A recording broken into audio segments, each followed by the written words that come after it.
Chapter 426. Through the self-destruction of a fantasy breed sprite, it can be used to attack Arthu and his Skywing breeds. Its power is enough to destroy the divine marrow of a god. It's practically a weapon of the same nature as the gnome breed's marrow explosion. Rick said seriously. It was worth mentioning that the marrow explosion was information that Rick had found from the gnome's crashed magic airship. The abandoned city of the forest elves was also found from the same magic airship. The Zeroth Ward of the Void that Zayubrik had analyzed clearly showed that the power of this tactic could destroy the divine marrow of a god. However, he scoffed at this. If only it were that easy. At the very least, it would have to catch a god off guard and hit it. To explain, the divine marrow was actually the spirit core of a servant. The forest elves actually managed to research such a tactic without anyone noticing. As expected of the race that is best at using magic tactics, Rick said indifferently. It was unknown whether he was mocking or praising. Hint: the forest elves and fairy breeds once formed an alliance and researched a tactic to control the superior lifeforms. In the end, the Skywing breeds were extremely dissatisfied, and the fairy breed city was directly destroyed. In the end, the research on the tactic to control the superior lifeforms failed. After all, it made sense to be able to control those superior races who thought highly of themselves. Once the forest elves and fairy elves successfully researched them, whether it was the superior races or other biological races, none of them would agree. One was that they were unwilling to be controlled. How dare mere forest elves control them? The Skywing breeds with the most explosive and belligerent tempers would be the first to disagree. The other was fear. If the research was really successful, the forest elves and the superior lifeforms who were already watching and controlling them would be the end of the world for the other races. After all, the superior lifeforms were really strong. If they formed an alliance, the other lifeforms would definitely not be able to survive. Therefore, the matter of the forest elves and fairy breeds' research on controlling the superior lifeforms was discovered by the spies of the other races and spread among the other races. The fairy breeds had withdrawn from the war because their vitality had been greatly damaged by the Skywing breeds. Their capital was gone, and the Skywing breeds were still attacking. If they did not run, they would be waiting for death. Therefore, the fairies withdrew from the war and went into hiding. Wuming, on the other hand, felt that it should be the races that withdrew from the war and went into hiding because their gods were gone. In order to create their own Lord God, they had to fight. If they found out that their Lord God had been killed by the enemy Lord God, then what was the point of fighting? In short, according to Wuming's research and analysis, the forest elves did not seem to have used this weapon on the battlefield because there were no records. It was the same for the goblins' marrow explosion. The forest goblins and goblins were most likely using these newly researched weapons as their secret trump cards, preparing to use them when they least expected it. Then, this Void Ward Zeroth might very well be a modified version of the forest elves' failed research on controlling superior lifeforms, Wuming said. Then, Zayublas nodded and shook his head. Answer. The possibility of this conjecture is very high, but we don't have any specific information, so we can't come to a conclusion. No matter what, this is an extremely dangerous tactic, right? Rick asked. Zayublas nodded faintly. This is an important piece of information, Rick. Wuming smiled. Rick fell into deep thought. Since he could remember, humans had been hiding from place to place until his hometown was affected by the war. He was lucky not to die, and he searched for more humans. Everyone worked hard to survive. However, Rick slowly grew up and continued to work hard. However, Rick did not know what was going on. He worked hard and became the leader of humans. Since he became the leader, he had the obligation to protect humans. He would let them live. Rick, who thought so, gradually became numb after seeing the cruelty of reality. Again and again, he ordered those who looked at him with a smile to die. However, Rick kept comforting himself that this was to let more people live. This was for the greater good. However, in order to allow more of the 1001 people to live, sacrificing fewer 999 people, was that really for the greater good? Rick knew that this was another level of hypocrisy. Rick was numb. He was irritated, cried, gave up on himself, and even wanted to commit suicide. In this world, death was an escape, but he thought of the other people who were alive. They needed him as a leader, and it had been like this until today. In the past, people were constantly migrating. When they were affected, they quickly moved to a safe place and set up camp. However, in the face of the powerful tactics and weapons developed by the forest elves and gnomes, if the battlefield was near human life, then could humans still survive? They might not even have time to escape. However, there was no safe place in this world. The only safe place was the underworld. However, even if the soul came to the underworld, the dead body would still not be at peace in the human world. It would still be destroyed by the war that was comparable to a natural disaster. If this continued, next time, not only himself, but also his sister, Ivan, Ole, and everyone who was saved by Lord God, would die. Rick stopped thinking. Hey, Lord God, can you end this war? Rick lowered his head slightly. His bangs covered his eyes, making it difficult for others to see clearly. Rick had already given up. Even if Wuming really wanted something, as long as Wuming could end the war, he would do anything. I can. Wuming responded to Rick's expectations and said casually. The condition for ending the war is to decide the strongest person. Then I just need to kill all the other gods, and the war will naturally end. Wuming said coldly. With my current state, in a few days, I will be able to kill all the other gods. Wuming raised his fist and showed a tyrannical smile. But, is this really okay, Rick? Wuming said calmly. I have always thought that the war in this world can only be ended by the most insignificant power in this world. This is what I believe in. Although Wuming's purpose in coming to this world was to save humans, if he could see humans save themselves, then the humans in this world would not be destroyed. They would definitely be able to survive until the end. Rick was silent. He also wanted to end the war with his own hands, but he did not have the power to do so. Not to mention the gods, even the weaker demons and sea dwellers among the other races could not be defeated by humans. As if he had seen through Rick's thoughts, Wuming smiled and then said. Then, Rick, let me tell you something. Defeating the other gods is not the only way to make the Star Cup appear. Rick raised his head when he heard that. Chapter 427. Riker raised his head and looked at Wuming. After a few seconds, Riker understood. Wuming had said before that the Star Cup was formed when the strongest person appeared. The Elf Corridor bred various gods, so it was inferred that the Elf Corridor was the strongest person. In that case, the representative would explode and the Elf Corridor would appear. With the appearance of the strongest person, the Star Cup would definitely appear. When the time comes, I will go and meet the god of war Artesius.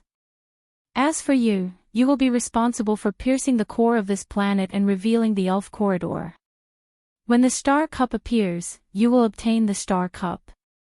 This way, the battle for the sole god on this planet will end. Wuming spoke Riker's mind and pointed out that Riker should obtain the Star Cup. Hey! Wait a minute, why me? As a god, isn't it better for you to obtain the Star Cup? Riker said with some surprise. In fact, until now, Riker had not completely believed in Wuming. He really wanted to end this war, so even if the god in front of him wanted to become the sole god, Riker had no objections. Then I'm sorry, I have no intention of becoming the sole god of this planet. Wuming shrugged his shoulders with a half smile and half helplessly. This world was not one he was familiar with. It could be said that except for Rika and Zayubrik, Wuming did not know anyone else. To become the sole god of this planet, there was no doubt that he would have to live and die with the planet. Wuming did not have the time for that. Although Wuming was benevolent, he was not a saint. It was impossible for him to spend too much effort on this world. There were other worlds that needed Wuming's help more. Perhaps Wuming would come back to visit in the future, but he would definitely not become the sole god and ruler of this planet. In addition, I still have to fight 2 rounds with Artesius. Otherwise, if the strongest god of war snatches the Star Cup, it will be troublesome, Wuming said seriously. And the main reason why I'm not going to get the Star Cup is that I'm not a native of this world, so it's very likely that I won't be able to hold the Star Cup. It's better to leave it to you. Wuming patted Rick's shoulder. Rick was silent for a moment before he nodded. Yes. Leave it to me. Wuming and Rick smiled at each other, their eyes filled with hope. This made Hubert Lutz tilt his head and look at the two strangely. Yes, but the power of humans alone is unable to penetrate the core and reveal the elven corridor, Zayubrik said expressionlessly. In truth, it was not just humans. Even other races, such as the dragon spirits and the sky wings, would barely be able to pierce through the Earth's core with their own strength. No, it would be impossible for them to do so. Meanwhile, the forest goblin's Zeroth protection of the void and the goblin's marrow explosion relied on magic spells and magical technological products. They didn't need to pierce through the Earth's core. Unless there was the help of a god. However, if the dragon spirit race's collapsing whistle, the skywing race's skystrike, the forest spirit race's Zeroth void barrier, the goblin race's marrow explosion, and other sure-kill abilities of the various races were combined, and with the help of the gods, the Earth's core could be easily opened. But at that time, the planet would be almost finished. However, as long as one became the only god, they would immediately activate their authority to restore the planet. Then, there would be no problem. Wuming thought so from the beginning, and Rick also thought of this after knowing about the marrow explosion and the Zeroth protection of the void. At that time, I'll help you with the matter of correcting the attacks. I'll definitely make those combined attacks hit the target. Wuming showed an expression of victory. I'll leave the rest to you, Rick. I'll obediently wait for your victory on the corpse of a god. Wuming squatted down and patted Hubric's head. Then, he turned to Rick and said, "Don't worry. If it's you, it should be possible," Wuming teased. Facing Wuming's distrustful question, Rick smiled. "Leave it to me. I'll end this game." Now, Rick showed an unprecedented smile. This was a smile from the bottom of his heart. By the way, Rick, I have something to ask of you," Wuming suddenly said.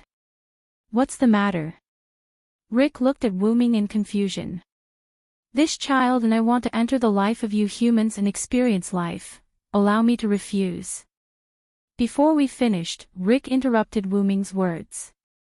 How can you do it so neatly?" Wuming smiled. Rick looked at Wuming with melancholy, then looked at Hubert, who was a Kikai race. "If it's you, Lord God, there's no problem." After all, Wuming's appearance looked like a human, and his speech and behavior were consistent with the humans.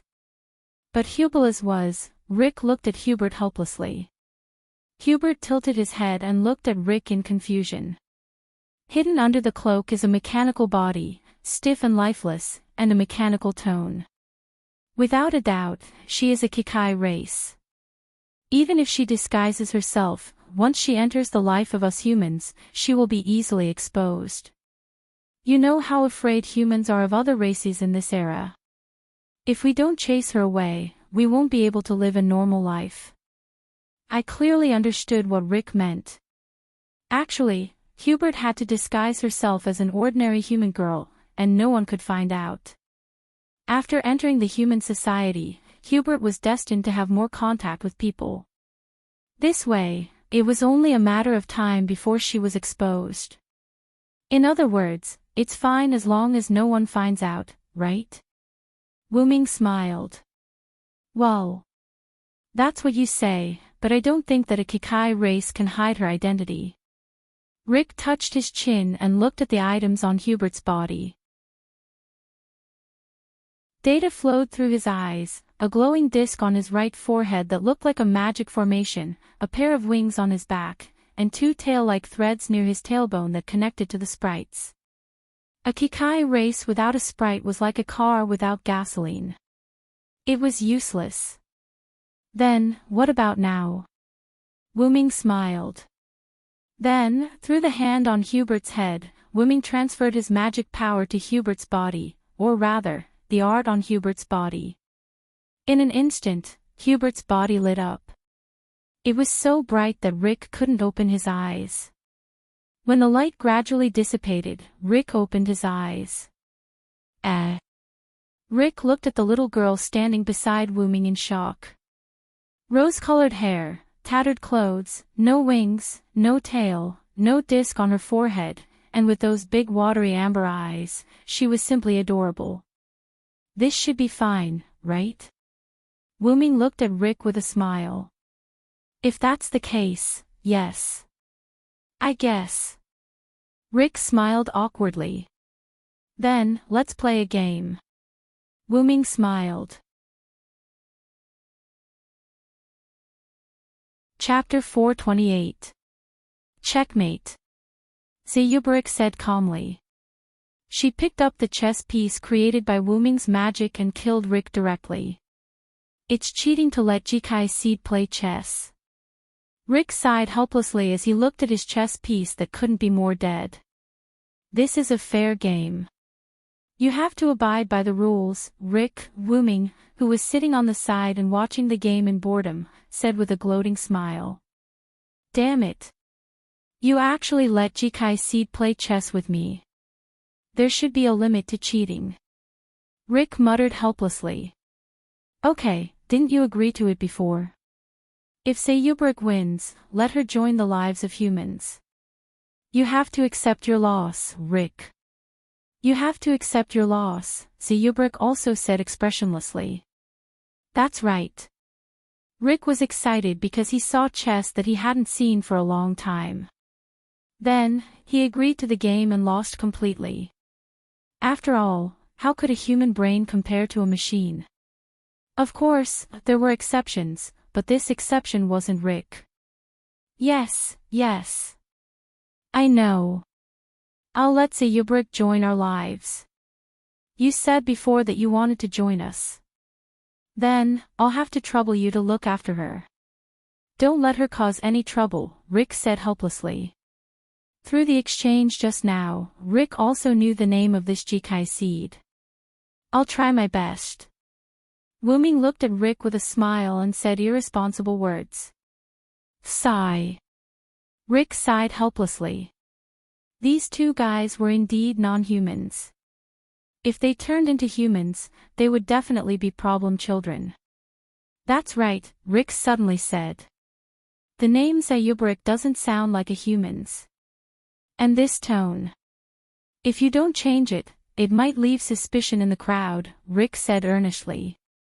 In this kind of era, not only was Rick suspicious, but the other ordinary people were also suspicious. If they saw something, the refugees would be in a panic. Rick believed in Wu-Ming and also believed in Zeyubarik, who was captured by Wu-Ming, but this didn't mean that others could believe them. So, if it was possible, can you get Hublets to change it? Asked Leave. Are you all right, Hubarik? Wu-Ming patted Hubarik's little head, looking at him. Answer, there's no problem. Zeyubarik felt Wu-Ming's head patting and was stunned for a moment before he nodded. Then, first, remove the mechanical word at the beginning of the sentence, and then change the character to be timid and quiet. Is that okay? Wu-Ming asked softly. Hubert nodded and closed his eyes. After a few seconds, Hubarik opened his eyes again. Is this okay? When Zeyubarik spoke again, it wasn't the same emotionless voice as before. Instead, It was the timid voice of a human girl that was mixed with cuteness. With Wuming's magic, Ziyubrik was no different from an ordinary, timid human girl. Well done, Ziyubrik. Wuming gently patted Ziyubrik's head as if he was facing his own sister. As for the name, you'll be called Shiobi from now on, and I'll be your brother, Villo. Remember that. Wuming treated Shiobi gently as if he had really become a brother. Shiobi. Remember, Rick raised his eyebrows as he looked at the two people who were acting like crazy. Until now, I still feel that you superior races really have too much of an advantage. Rick said in confusion. However, Wuming understood. Wasn't Rick referring to the series of tricks that Wuming and Ziyubrik had used? Although humans are weak, the spirit that they possess is something that non-human races like us can't compare to. I think that as the leader of the humans, you must also understand this principle. Wuming's words made Rick laugh. Well, that's true. Then, it's almost time for us to go back. With that, Rick began to walk towards the stairs. Rick, I have some unfortunate news for you. Wuming suddenly called out to Rick. Huh? Rick stopped and turned around to look at Wuming in confusion. What is it? The weather outside is a little bad. Wuming revealed a mischievous smile. In the outside world, countless elven skeletons were like a snowstorm, wreaking havoc on the earth. Suddenly, a shadow flew out from the snowstorm. They were Rick, who was fully armed and riding the creature, and Shiobi, who was flying at full speed with Rick and the creature in his hands. Wah! Rick's scream was heard. About a few minutes later, Shiobi stopped and put the half-dead Rick and the equally half-dead creature on the ground. We're here. Shiobi said softly. I can't take it anymore. Rick weakly lay on the ground and said faintly. The creature had already fainted. Suddenly, a black door like a black hole appeared, and Wuming's figure appeared from inside. Yo, Rick, are you okay? Wuming looked at Rick lying on the ground with a mischievous smile and greeted him. Damn it. With such a convenient method, why did you let me fly back while being carried by Shiobi? Rick raised his hand and asked. Teleportation door, because this door only allows me to pass through, so there's no other way. Wuming said with a smile. Of course, this statement was wrong. He simply wanted to see Rick suffer to satisfy his own mischievous interest. When Wuming, Shiobi, and Rick were preparing to leave the underground laboratory of the forest elves, Wuming discovered the situation outside in advance. According to Rick, it was a death ash storm. As mentioned before, the elven skeletons were like rain and snow when the weather changed, so it wasn't impossible for a situation similar to a blizzard to occur. Although Wuming used the excuse of, with my defensive tactic, there's no need to worry at all, to let Shiobi directly carry Rick and his horse back here. It had to be said that the horse was coincidentally hidden by Rick and was able to avoid the death ash storm. It should be known that ordinary humans would be completely corroded in a few seconds under such a death ash storm. The elven skeletons were just that terrifying. Speaking of which, your tactic is quite useful. Rick checked his divine body and was really fine. Not only that, but his horse was also fine. Shiobi, too. Shiobi also looked at her own body and was completely unharmed. By the way, although Shiobi was not afraid of the death ash storm, the elven skeletons could still cause surface abrasion to Shiobi. Hence, Wuming had also set up a tactic for her. Let's go back to the village first. Rick needs to rest well. Wuming looked again at Rick, who was dizzy from the high-speed movement. You bastard! You think it's caused by me? Rick roared angrily. It's Shiobi. Wuming pointed at Shiobi shamelessly. It's Shiobi. Shiobi nodded. In principle, Shiobi did indeed cause Rick to feel dizzy. I really lose to you guys.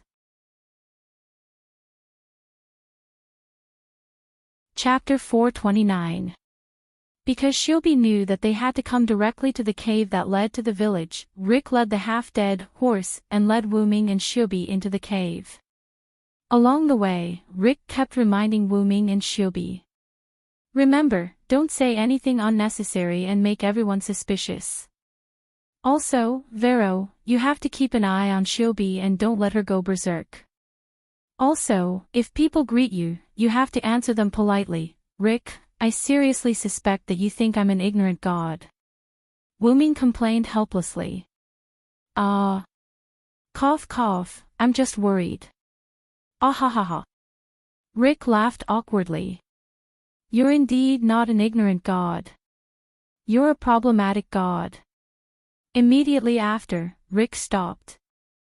Wuming and Shiobi, who were following behind Rick, also stopped. There was an old door in front of them. The large underground cave behind the door was Rick's village. Wuming had already noticed that when he was observing. Then, let's go, Vilo, Shiobi. With that said, Rick pushed open the old wooden door. Creak, following the sound of the old wooden door, the cave appeared in front of Wuming and Shiobi. Rick! It was still the voice that Wuming heard before. The woman named Crone, Rick's sister, threw herself into Rick's arms. She hugged Rick tightly and called out Rick's name worriedly. Okay, Crone. I'm fine. Rick comforted his sister in a fluster. Because he went out alone and there was no one else to look after him, she was even more worried. Wuming saw that Crone was unusually worried this time. She was even more worried than last time. The others only looked at Rick and Shiobi from their posts. However, they were more curious about Wuming and Shiobi. I told you to call me sister. Who are the two behind you? At this time, Crone noticed the two people behind Rick. Them. I met the Wanderers on my way back. Their village was destroyed, so I brought them back. Following Rick's words, Wuming took off his brown hood and smiled at Crone. Hello, my name is Vilo Salansword. This is my sister, Shiobi Salansword. Nice to meet you. By the way, because the neat black cloak looked too flashy, Wuming purposely changed his and Shiobi's cloaks to a refugee cloak.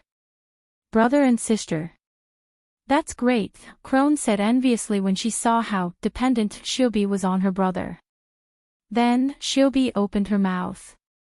Please advise me. While she was at it, Shiobi pulled down her hood that appeared extremely large due to her figure and hid behind Wuming. Then, she was adorable to Crone. Whoa! What's wrong with this child?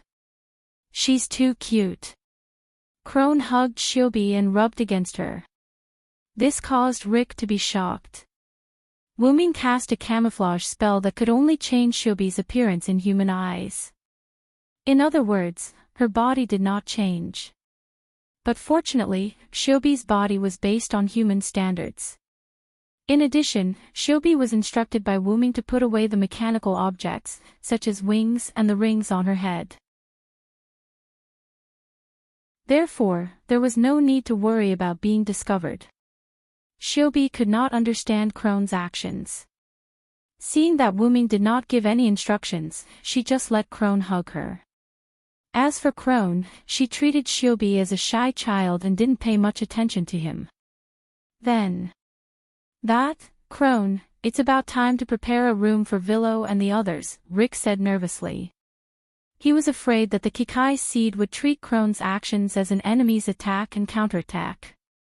To put it bluntly, Rick was still worried about Shiobi's Kikai seed. He allowed Shiobi to join because of Wuming. Otherwise, why would Rick allow a Kikai seed to join his village for a mere game? However, Rick had forgotten one thing. If it wasn't for Silent Sound, Shiobi might have threatened Rick. Then, if Rick didn't agree, she would have played a game with him to determine the winner. the outcome wouldn't have changed. Ah, you're right. It's almost night. If we don't hurry, Willow and Shiobi won't have a place to sleep. Then, Crone quickly let go of Shiobi and prepared to help Wuming and Shiobi tidy up the room. Crone, I have a storage room next door.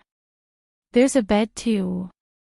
Tidy it up a little and you can let them use it, Rick suddenly said. Can we? If that's the case, where do we put the collected information? Crone asked. It seems that storage room isn't an ordinary storage room. It should store the information that Rick has been collecting. Wuming thought. Put the information in my room. I need to study it today. As if he thought of something, Rick revealed a smile full of fighting spirit. Rick. Crone was stunned when she saw Rick's smile. She hadn't seen Rick smile in a long time. What's wrong? Seeing Crone stunned, Rick stopped smiling and looked at Crone in confusion. Then, Crone walked up to Rick step by step. She reached out her hands and touched Rick's face. Then, she squeezed hard. Ouch, ouch, ouch. Rick was shocked by Crone's sudden attack. His own sister's attack on his face was not a normal kind of pain. Speak. Are you someone pretending to be Rick? Give me back my brother. Crone stared at Rick mockingly. How could Rick not know that this was his sister's sudden prank? I admit defeat, sister. Rick put his hands together and begged for mercy. Humph, humph, humph. Not enough. As she spoke, Crone increased her strength. Ouch, ouch, ouch. Willow, help. Wuming, on the other hand, had his arms crossed in front of his chest as he watched the farce between the siblings with great interest. A few minutes later, in Rick's room. The originally tidy room was now filled with all kinds of scrolls of information, filling the room to the brim. This was the stuff that Crone moved from next door. She was still cleaning the room next door. Rick rubbed his cheeks as he studied the map in front of him in annoyance. Your sister is quite interesting. Wuming, who was sitting on the bed, said with a smile. Well, she hasn't been this happy in a long time. This pain is worth it. Rick now understood that Crone had become like that after seeing his smile. Although Crone usually looked cheerful, she was always worried about her family, her brother Rick. The reason why Rick let Crone go was because he blamed himself for showing his bad attitude to his family. If only my sister could always be like this. Rick smiled. That depends on you, Rick. As long as you're happy, your sister will be happy too. Wuming, who was on the bed, said with boredom. Shiobi, on the other hand, sat beside Wuming obediently and didn't do anything else. Well, that's true. Then, let's talk business, Lord God, Rick said seriously.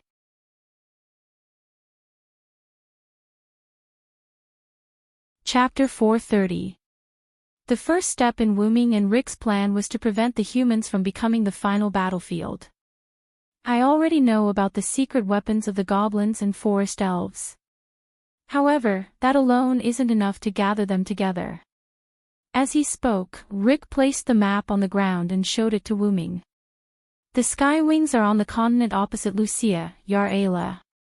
If we want them to leave Lucia, we'll need a plan, Rick said. The other races are either retreating from the battle or are too few in number. Furthermore, they're unable to fight against the other powerful races and want to reap the benefits. The only races with power are the Skywings, forest elves, and goblins.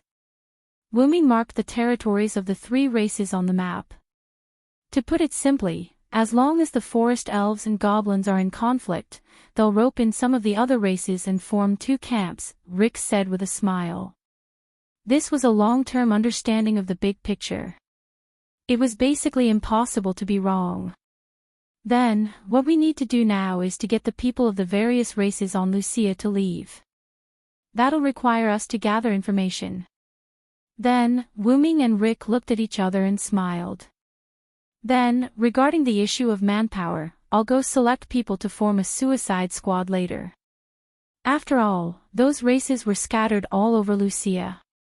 If Rick were to rely on himself, it would take a very long time. Assuming that Rick found out about the Goblin's trump card and revealed the information about the Forest Goblin's Zeroth protection of the Void, then started to walk towards the Forest Goblin's territory.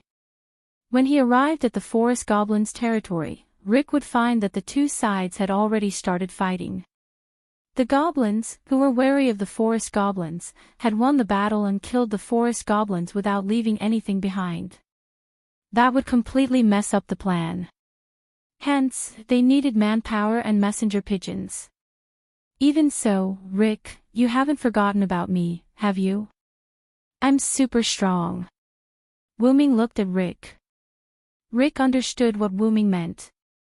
As long as Wuming displayed his destructive power, it would be easy for the other races to retreat. After all, no one wanted to live in an area with a bomb nearby. But, isn't this the time to prove the possibility of humanity? Just wait and see. When I need you, I won't hold back. Rick smiled wantonly as he looked at Wuming. Then I'll wait and see. Wuming did not insist. He was here to save the humans, but he was not their nanny. It would be best if the humans could save themselves. If not, Wuming would step in. At this moment, someone knocked on the door. Please come in, Rick said. Rick had told him that he had something to discuss with the Villo, so he told him to knock on the door first if he wanted to find him. Creak, the door was pushed open, and Rick's sister, Crony, walked in. Villo, Shiobi, the room is ready. You can use it later, Crone said gently. Yes, sorry to trouble you, Miss Crone. Wuming smiled at Crone. Thank you. Shiobi had been told by Wuming that she had to say thank you in this situation. Wah, I can't, this child is too cute, Crone rushed up and hugged Shiobi, rubbing against her. Ugh.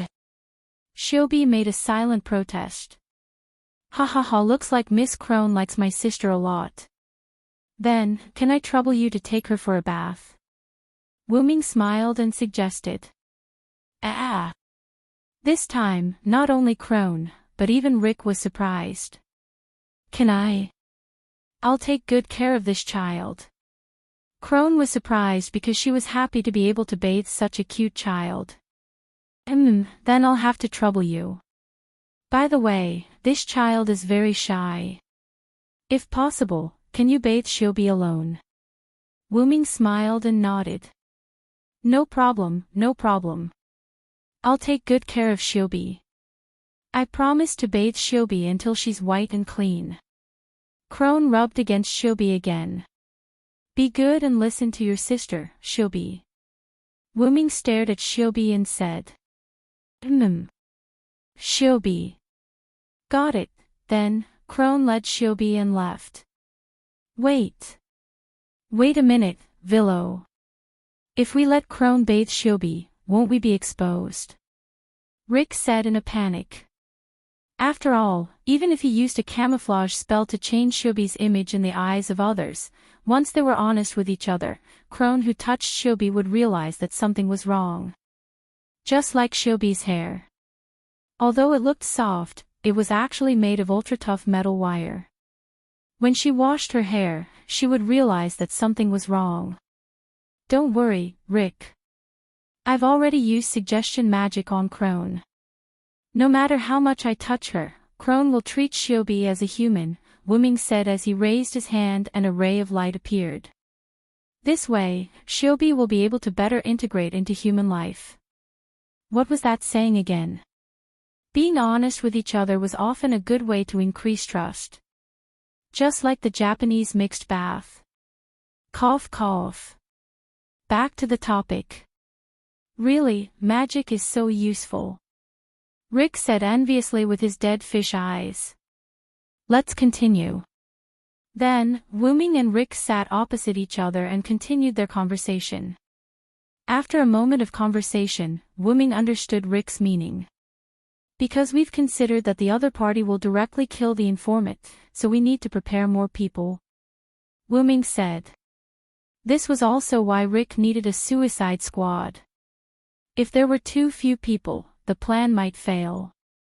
Yes, so I will gather some trustworthy people who can be part of the suicide squad and tell them about this, Rick said in a sorrowful tone. Therefore, these people were basically dead once they died. Rick's plan was for these people, including Rick himself, not to return to the village. They would be treated as dead ghosts who went out to explore.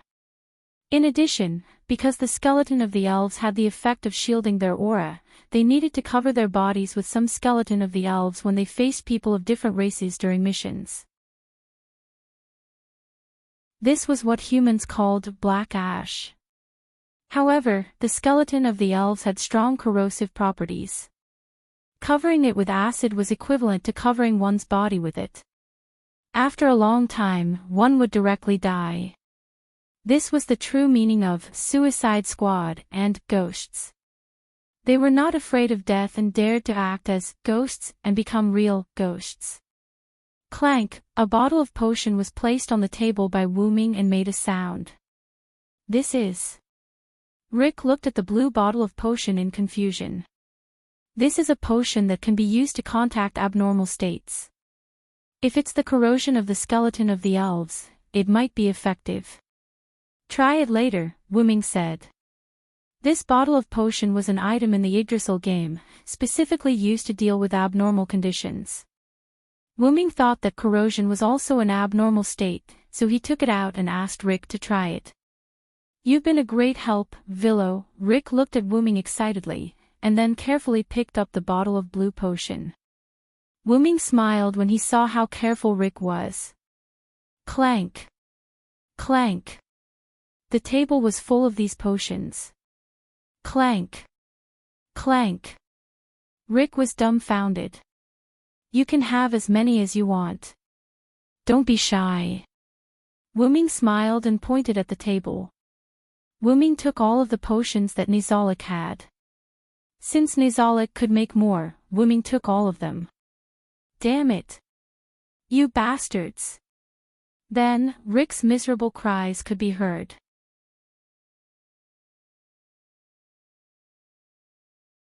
Chapter 431. Riker and Wuming went out to experiment.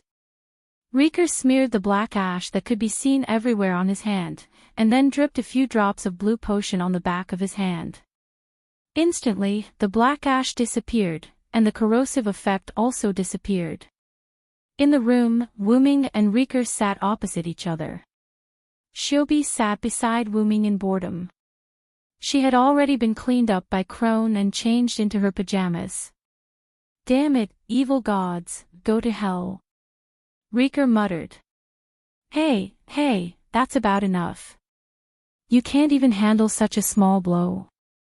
Wuming smiled helplessly.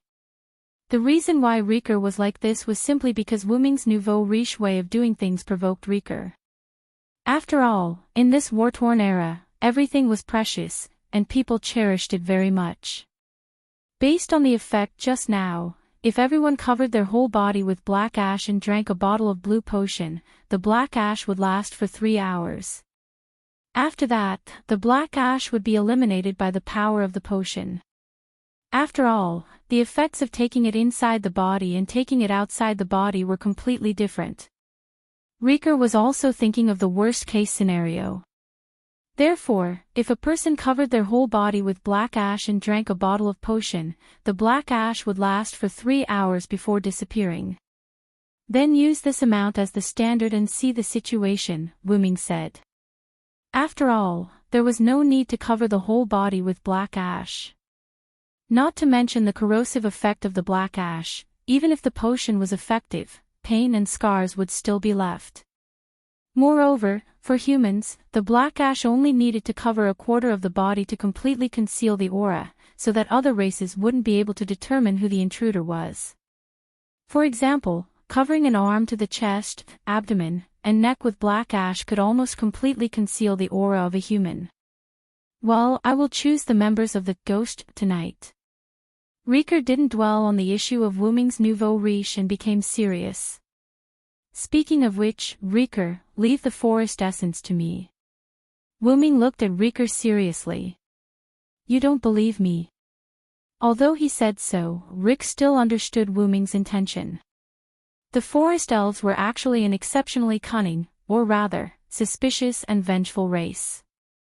Even though the goblins had developed magic airships and the orcs had mastered advanced navigation technology, the forest goblins had also developed magic airships that could cover an entire forest. Although its performance was not as good as the goblins. But in reality, these races were not as easy to deal with as the forest fairies. To put it simply, the forest elves were not as easy to fool as the other races. Compared to Rick and the others, Wu Ming could at least escape unscathed. At least it's safer this way. I don't want you to come back half dead or unable to come back. Wu Ming jokingly teased Rick. Then, are you confident? Rick first smiled, then looked at Wu Ming seriously. Of course, Wu Ming said without hesitation, with a confident expression on his face. But I'll have to ask your ghost unit to cooperate with me a little. No problem. Shiobi didn't speak at the side. She just looked at the conversation between the two as if they were old friends who had been together for many years. Data flowed in her orange-yellow eyes. This is also, heart, just like that, a great plan that could subvert all races was unveiled once again.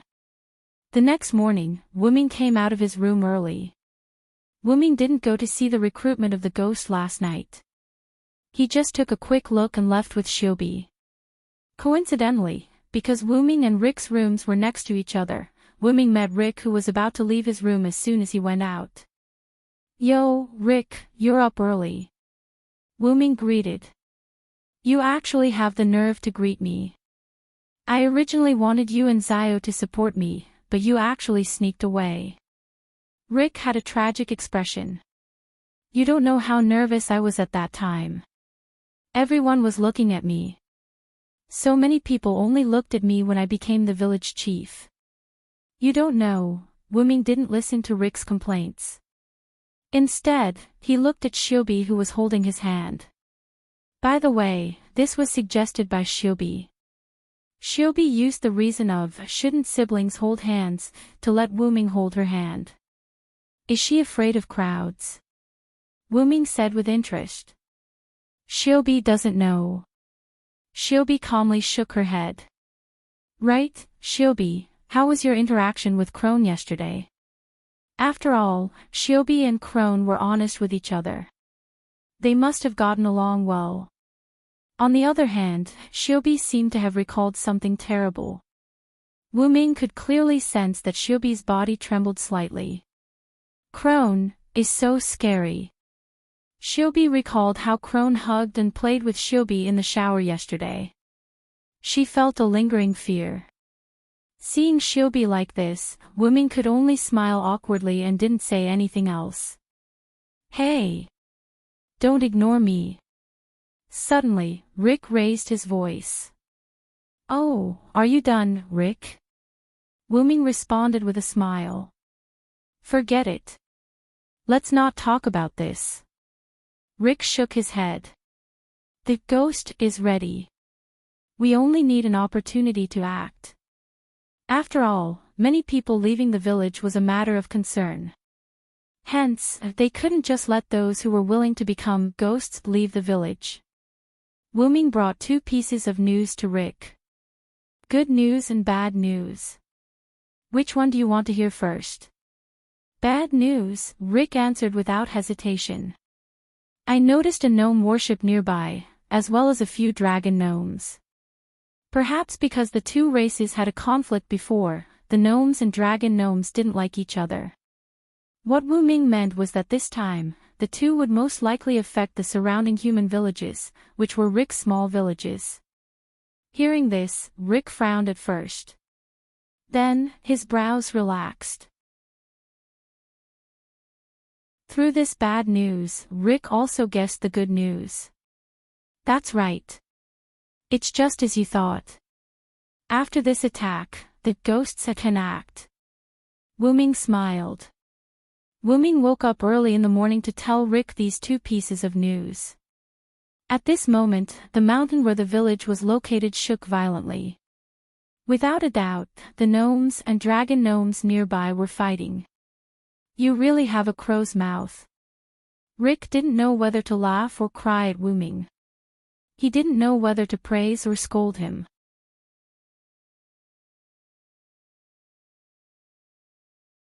Chapter 432. Everyone, leave from the west exit. Crone shouted, directing the panicking crowd to leave. Although Wuming and Rick didn't wake up late, Crony and a portion of the villagers woke up even earlier than them. These villagers were mostly young men and women. The rest of the villagers were old, weak, sick, disabled, and children. The rest of the villagers were woken up by the tremors outside. Following the shouts of their loved ones, they hurriedly packed their luggage and left in the designated direction. This was because the humans in this world would be affected by the battles of other races after a period of time. Therefore, the humans had to prepare their luggage early in order to prepare for any unexpected situations. In this era, death was a common occurrence. It was even possible to lose one's life while sleeping. Therefore, the people were used to preparing their luggage early. Like people who were used to earthquakes, they didn't panic and left in an orderly manner. However, it could be seen that the humans in this world lived in a cruel world. Seeing that almost everyone was leaving, Crone noticed that Rick and the Willow siblings didn't leave. Did something happen? Crone said worriedly. According to Rick, the Willow and Shiobi were clear-headed, so he wanted to discuss some issues with them. Crone believed Rick's words. After all, if the Willow siblings weren't smart, they wouldn't be able to wander around in this chaotic world. Because idiots had already died in the hands of natural disasters, black and gray, and other races. Even if it was because they had overslept the previous night, it was impossible for Rick, Varen, and the others to not be affected by such a violent tremor. Therefore, the only answer was that something else had happened. Crone ran to Rick's room. Looking at the half-closed door, Crone trembled as she pushed the door open. Rick's body trembled as he knelt on the ground in grief and let out a sorrowful cry. Damn it! How many more times do I have to go through this, Rick? Crone looked at her grief-stricken brother and couldn't bear to see him like this. Crone hugged Rick from behind and comforted him. That's enough, Rick. Leave the rest to me. Then, the corners of Rick's mouth curved into a smile. Have you memorized it, Willow? After Rick finished speaking, Wuming and Zio appeared at the door. At the same time, Wuming was holding a pen and paper in his hand. Not a single word missing. Wuming raised the paper in his hand at the same time. That's it, Crone. You're the next village chief. This is the map of the next village. The safest path is along the edge. Rick stood up and handed a map to Crone. Ha! Crone didn't even realize what had happened. That's it, Chloe. With that, Rick walked to the door and met up with Wuming. Wait. Wait a minute, what the hell is going on? Rick, where are you going? Crone was extremely confused. Even though Crony's talent was enough for her to become the village chief, she still couldn't accept Rick's sudden departure. Just ending this game. Don't worry. Rick turned around and smiled wantonly. Don't worry. I still have a sister to take care of. I won't mess around with Rick. Wuming raised his hand and suggested. This made Crone sigh in relief. She couldn't accept the sudden departure of a new friend. Then, I'll leave Zio to you. Wuming pushed Zio into Crone's arms. Ha! Although Crone liked this cute child, she couldn't bear to see them messing around like this. And just as Crony was about to say something, Shiobi spoke. Please. You. Big sister. Crone. Shiobi stuttered shyly as she looked at Crone with her big watery eyes. Instantly, the suggestion magic that Wuming cast on Zio was activated. With Zio's cute performance, Crone, who was a normal person, seemed to have been charmed. Wah, leave it to me. Instantly, Crone shrieked as she hugged Zio and rubbed against her. I'm just sending Rick off. I'll be back soon. After Wuming finished speaking, Rick and Wuming left. After Wuming and Rick left, Crone reacted. You must return safely. She prayed to the running man. Outside, on the path of retreat. Due to the fight between the goblins and the dragon goblins, not only did the ordinary people have to return to the village, even Rick and the specters had to return to the specter's nest. Now, Wuming and Rick were walking on the path to the specter's nest. I wanted to ask, are you going back to the village? Rick looked at Wuming suspiciously.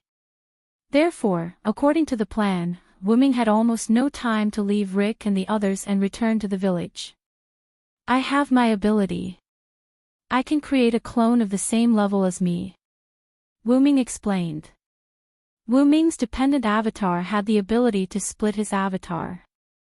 Wuming was going to use that ability to send his avatar back to the village to take care of Shiobi.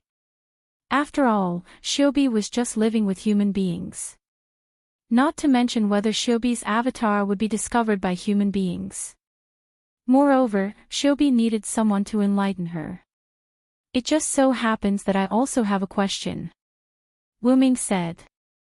Do you want me to record what you said just now? Isn't that something that can be forged in minutes? Only the heavens knew why there was a need for someone to record the words with a pen and paper as proof. Wuming wasn't wrong at all. That thing could be forged directly, it's just a title to replace the village chief. It's not that useful. Rick smiled slightly. You really have a bad taste. Wuming joked.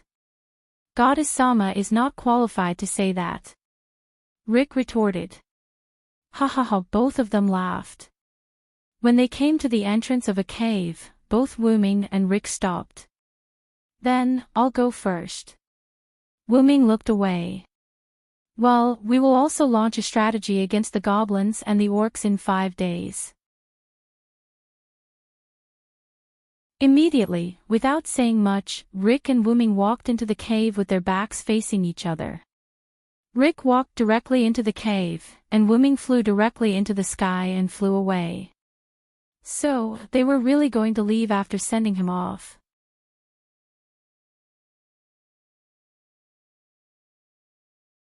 Chapter 433. After Wuming left the human gathering place, he directly returned to his true form and flew into the sky. Then, because of the plan, Wuming directly cancelled the various shielding techniques on his body.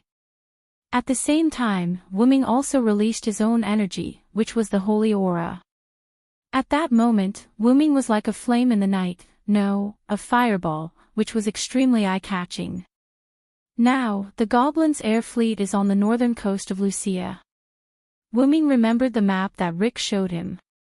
Wuming stayed in the air and looked to the north. Wuming's current location was south of Lucia, which was not far from the northern coast. Let's mess around a little.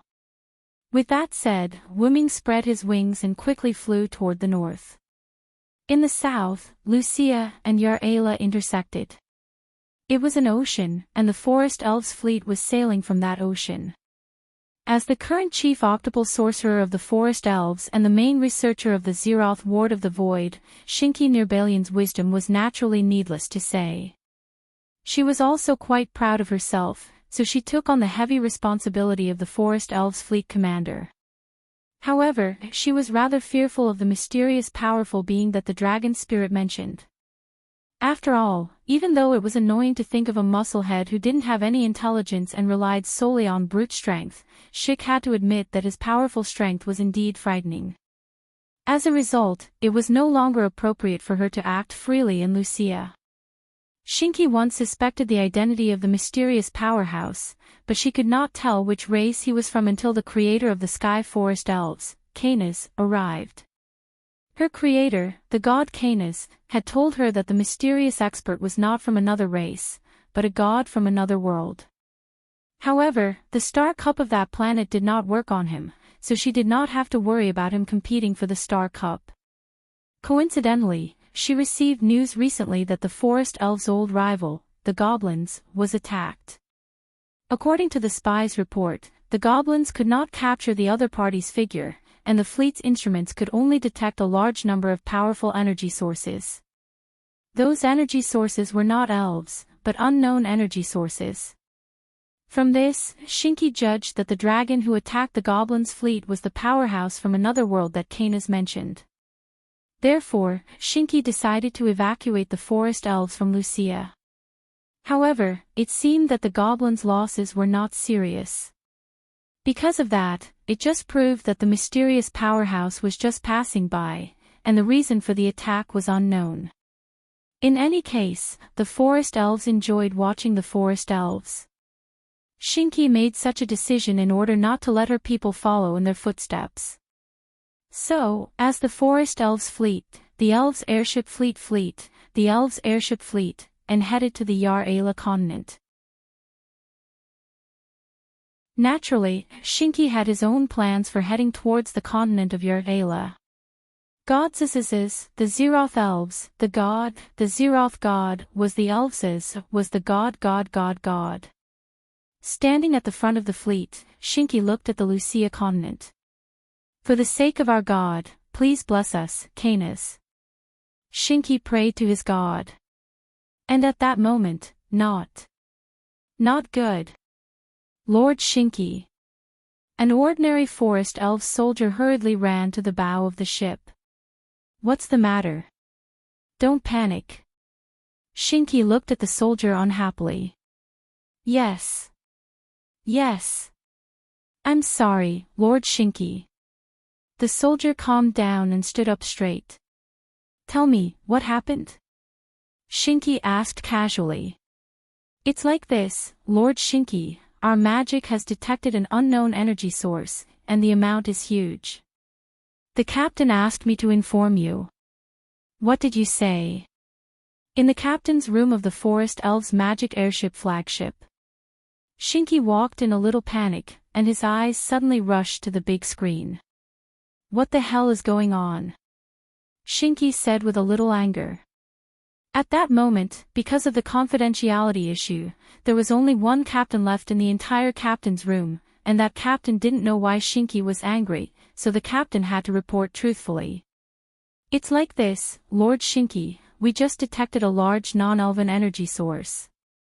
I'm worried that it's that, so I asked the soldier to inform you. The captain said politely. Even he had to show respect to the Zeroth Shield's Chief's 8 stages, and the Zeroth Elves. That was why Shinki roared angrily as soon as he came in. Shinki naturally understood what the other party meant by that.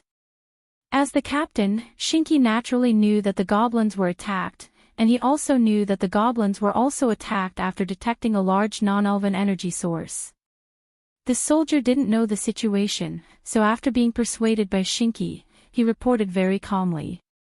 And Shinki naturally knew that the situation changed from the goblins' panic to the red-crowned cranes and the red-crowned cranes. That made Shinki feel like she was fooled, and that was why Shinki was so angry as soon as he entered the room. That didn't attack. Shinki frowned slightly and asked the captain. Because the goblins were attacked after detecting that energy source, Shinki was shocked that they weren't attacked. No, but the other party used a shielding spell. We can't use detection magic to see the other party's influence, we can only see with our eyes. The captain shook his head. The other party's identity is a mystery. Not only did it interfere with the battle between the Dragon Elves and Kikai Elves, but it also attacked the goblins, and it's not one of us. The captain said in distress. Of course, the arrival of the god Canis would not let the captain know. Although his status was slightly higher, it was not that high. In order to maintain a sense of mystery, only 10 people knew about the arrival of Canis.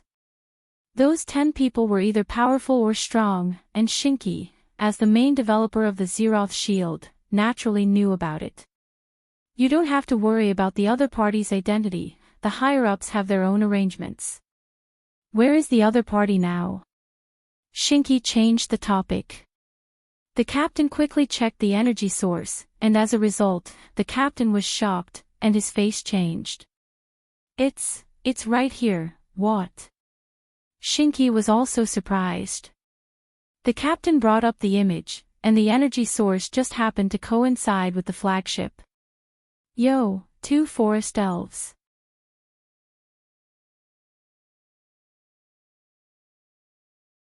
Chapter 434. Wuming's voice came from the captain's room. Who is it? The captain roared and looked towards the source of the voice. A young man with black hair and red pupils wearing a loose white shirt appeared out of thin air at the door of the captain's room and leaned against the wall of the captain's room. Oh, aren't you looking for me? Wuming smiled. Xanku frowned slightly and said to the captain without turning her head. You can leave first. But, Lord Xanku. Okay, I understand. The captain wasn't stupid and walked towards Wuming's position. That was the door. Wuming wasn't afraid that the captain would go home and call for reinforcements, because both sides knew that violence wouldn't solve the problem. The captain's room door opened, and the captain took a deep look at Wuming before leaving. Bam, tch, the captain's room door closed again. Now, the only ones left in the captain's room were the Forest Elite's chief level 8 sorcerer Xanku nearby and Wuming. Then, Lord God, what can I do for you? Xanku politely bowed slightly and greeted Wuming. Don't be nervous, Wuming said calmly, then walked to the captain's room and sat down. I don't mean any harm. Wuming maintained a smile as if everything was within his control, and looked at Xanku with incomparable arrogance. You must be joking, Lord Canis has already told us about you. As a god from another world, you don't need to compete for the Star Cup, so please tell us your intentions. Xanku's words were still polite, but Wuming could hear the mockery in her words. You really dare to say that, Canis creation? Wuming was instantly angered. Although he still had a smile, the anger in his eyes and the aura he emitted made Xanku feel terrified. After all, Lord Canis is a supreme existence, we can't compare to you in terms of power or wisdom, so please forgive Xanku's offense. Xanku nearby's meaning was clear. They were weak, so it was better to be straightforward with a powerful being like Canis, because they had to agree no matter what. Wuming naturally understood this, so he only got a little angry and calmed down. Then, I'll be straightforward. Then I'll get straight to the point. I found something interesting in the air fleet of the goblins. It's an existence comparable to the Zeroth protection of the void. What? Xanku heard Wuming's words and couldn't stay calm. Not only was she surprised that Wuming knew about the Zeroth protection of the void, but she was also surprised that the goblins had an existence comparable to the Zeroth protection of the void. Don't worry, even if I know about the Zeroth protection of the void, I won't do anything to you. Besides, I'm here for your own good this time, Wuming smiled and calmed Xanku down. Her beautiful face was solemn. Then, Lord Canis, are you going to tell us about the gophers? Xanku asked. There was another layer of meaning in this sentence. Even if you are helping us forest elves, do you have a purpose or something else? After all, it was impossible to give without expecting anything in return. There was no such thing as a free lunch. As a wise person, Xanku nearby naturally understood this principle. Don't be nervous. You also know that I can't use this planet's star cup even if I obtain it. I don't have any other purpose, I'm just doing this for my own pleasure, Wuming shrugged and waved his hand. Pleasure. Xanku furrowed her brows in confusion. After all, I can't obtain any benefits from this world. I can only enjoy the pleasure this world brings me, Wuming explained. The goblins have developed a weapon that can explode divine marrow. It's called Marrow Explosion. The Marrow Explosion is all loaded in their aerial fleet and can be launched at any time. Wuming's words made Xianku slightly excited. Explode divine marrow. Xianku fell into deep thought. If that was the case, it would indeed have the same deterrence as the Zeroth protection of the void. It was better to believe it than not. They had to be cautious. Let me give you another reminder. The goblins already know that you have the Zeroth protection of the void. Wuming's words gave Xianku another heavy blow. How is that possible? Xianku thought that her forest goblin's defense system and anti-spy system were perfect.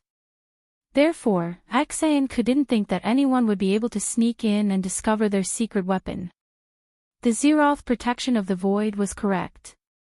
Since you can send spies to the other side can naturally send spies as well. Don't be too complacent, forest goblins, Wuming warned. All in all, just be careful.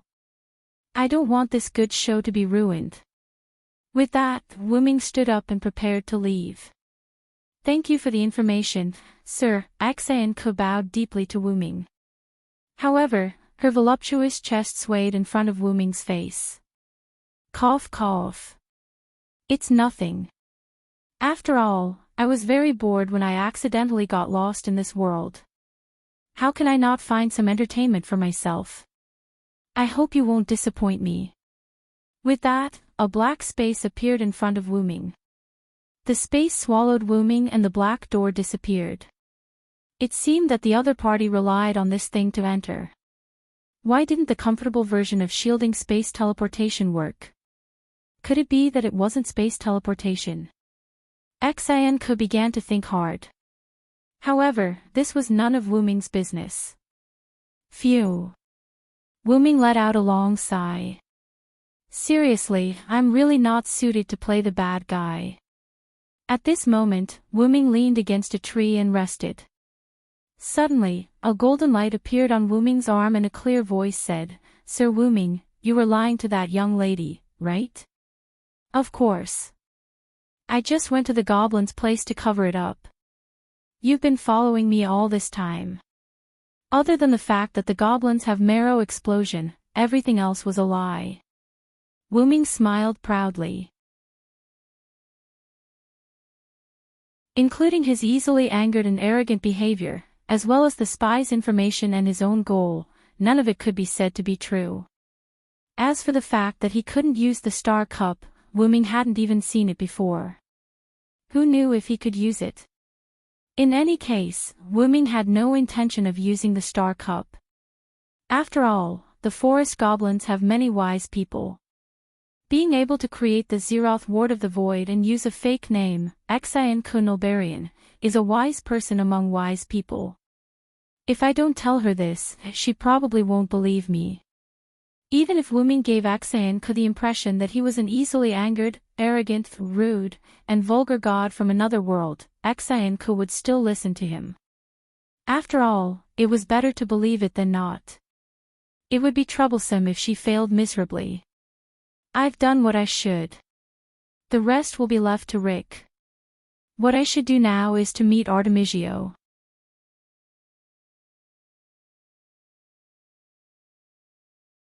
Chapter 435. In a secret cave somewhere, Rick and Wuming sat opposite each other. In front of them was a map that was larger than an ordinary one. On the map were chess pieces carved from crystals of different colors. These chess pieces represented the various races. Now, there were no more chess pieces representing the various races on the Lucia continent on the map. In other words, the major races had already withdrawn from the Lucia continent. There were basically no large races left on the continent where humans were. In that case, the first step is complete, Wuming said calmly. The goal of not letting the continent where humans were located become a battlefield had been achieved.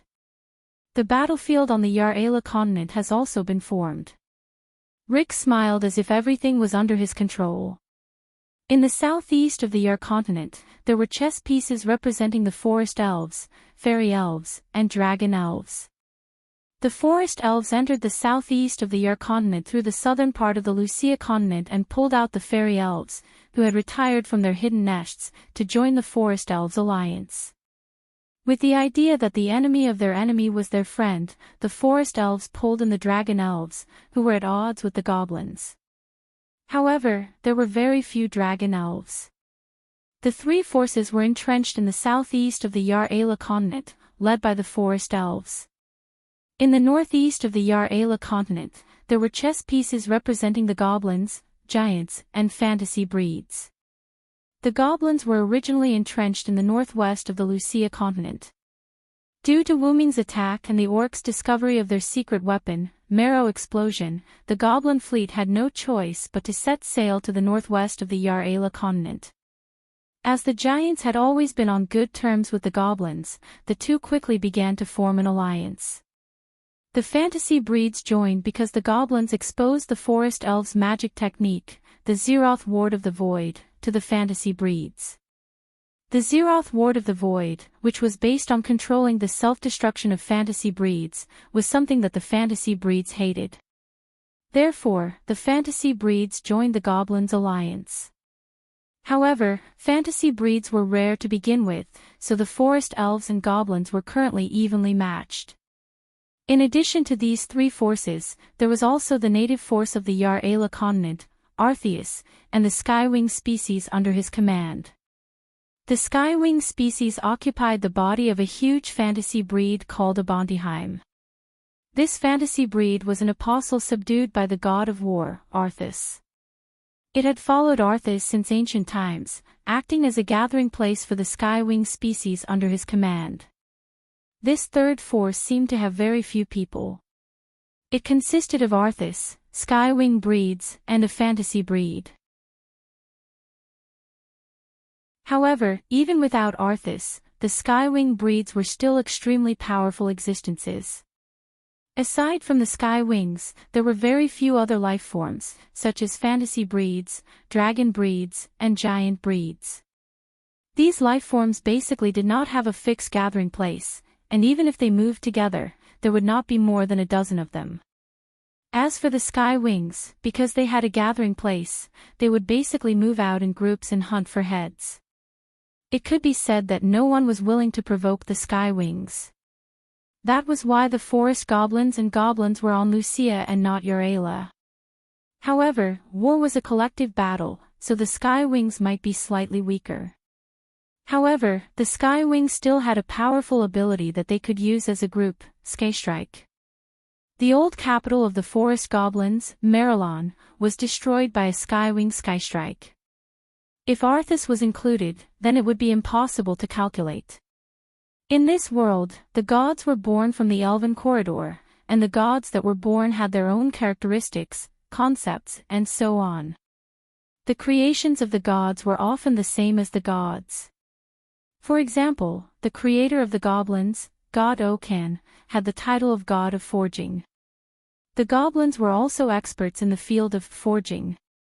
The magic airships were the first to be researched by the goblins. The magic airships of the forest goblins were actually just using magic to make the warships fly, unlike the goblins' magic airships that used fuel ores as a power source. Canis was the god of the forest, and her creations were the elves that were close to the forest. As the god of wisdom, she could use 168 types of spells at the same time, which was the so-called 168 types of spellcasters. It should be known that the strongest of the forest goblins was the 8th type of spellcasters. That was how wise Canis was. As for the Kikai race, their god initially wanted to find someone to answer his questions, so he created 5 small machines. However, he realized that these 5 small machines could not answer his questions. Therefore, the god passed through his own spirit and died. Then, those 5 small machines developed into the current Kikai race. The god of war was naturally born from hatred, hostility, malice, blood, and other things related to war. That was why Arthas was crowned as the strongest. Therefore, the power of war was often terrifying, more terrifying than wisdom, forging, and so on. Meanwhile, the forest elves had developed the Zeroth Void Blessing, while the goblins had developed the Marrow Explosion. Both of them were confident in themselves, which was why Silent and Rick had pushed them to the Eliala continent to face off against the Skywings. Now, this could be considered the final war. That was because the remaining races basically all withdrew from the final war for their own reasons. The Sea Dwellers were not interested in the continent and did not want to participate in the war, so they lived in the deep sea. The Moon Song race had always lived on the huge red moon, standing aloof from worldly affairs. The vampires lost in the war and could not participate in the war. As for the demons, those things were actually just demons and monsters, so why would they care about the war? By the way, the beast men fled directly from the sea. They were originally not far from the goblins, so when Rick and the others leaked the information about the Marrow Explosion, they quickly gathered their entire race and retreated from the sea. As for the Kikai race, they did not provoke others, and others did not provoke them, so they lived in peace. Coincidentally, almost all of these races were races whose gods had died. It was precisely because their gods had died that they chose to preserve themselves. After all, the prize of the war was for the gods, and they might not necessarily use it even if it was given to them. The three forces are already in their own positions and are on guard against each other. Now, all we need is a catalyst, and the final war will begin. Then, Rick looked at Wuming. Wuming was such a catalyst. Then, there's no time to lose. Let's begin tonight, Wuming said with a nod. Then, Wuming directly entered his spatial door and left the cave. The future of humanity will be decided tonight.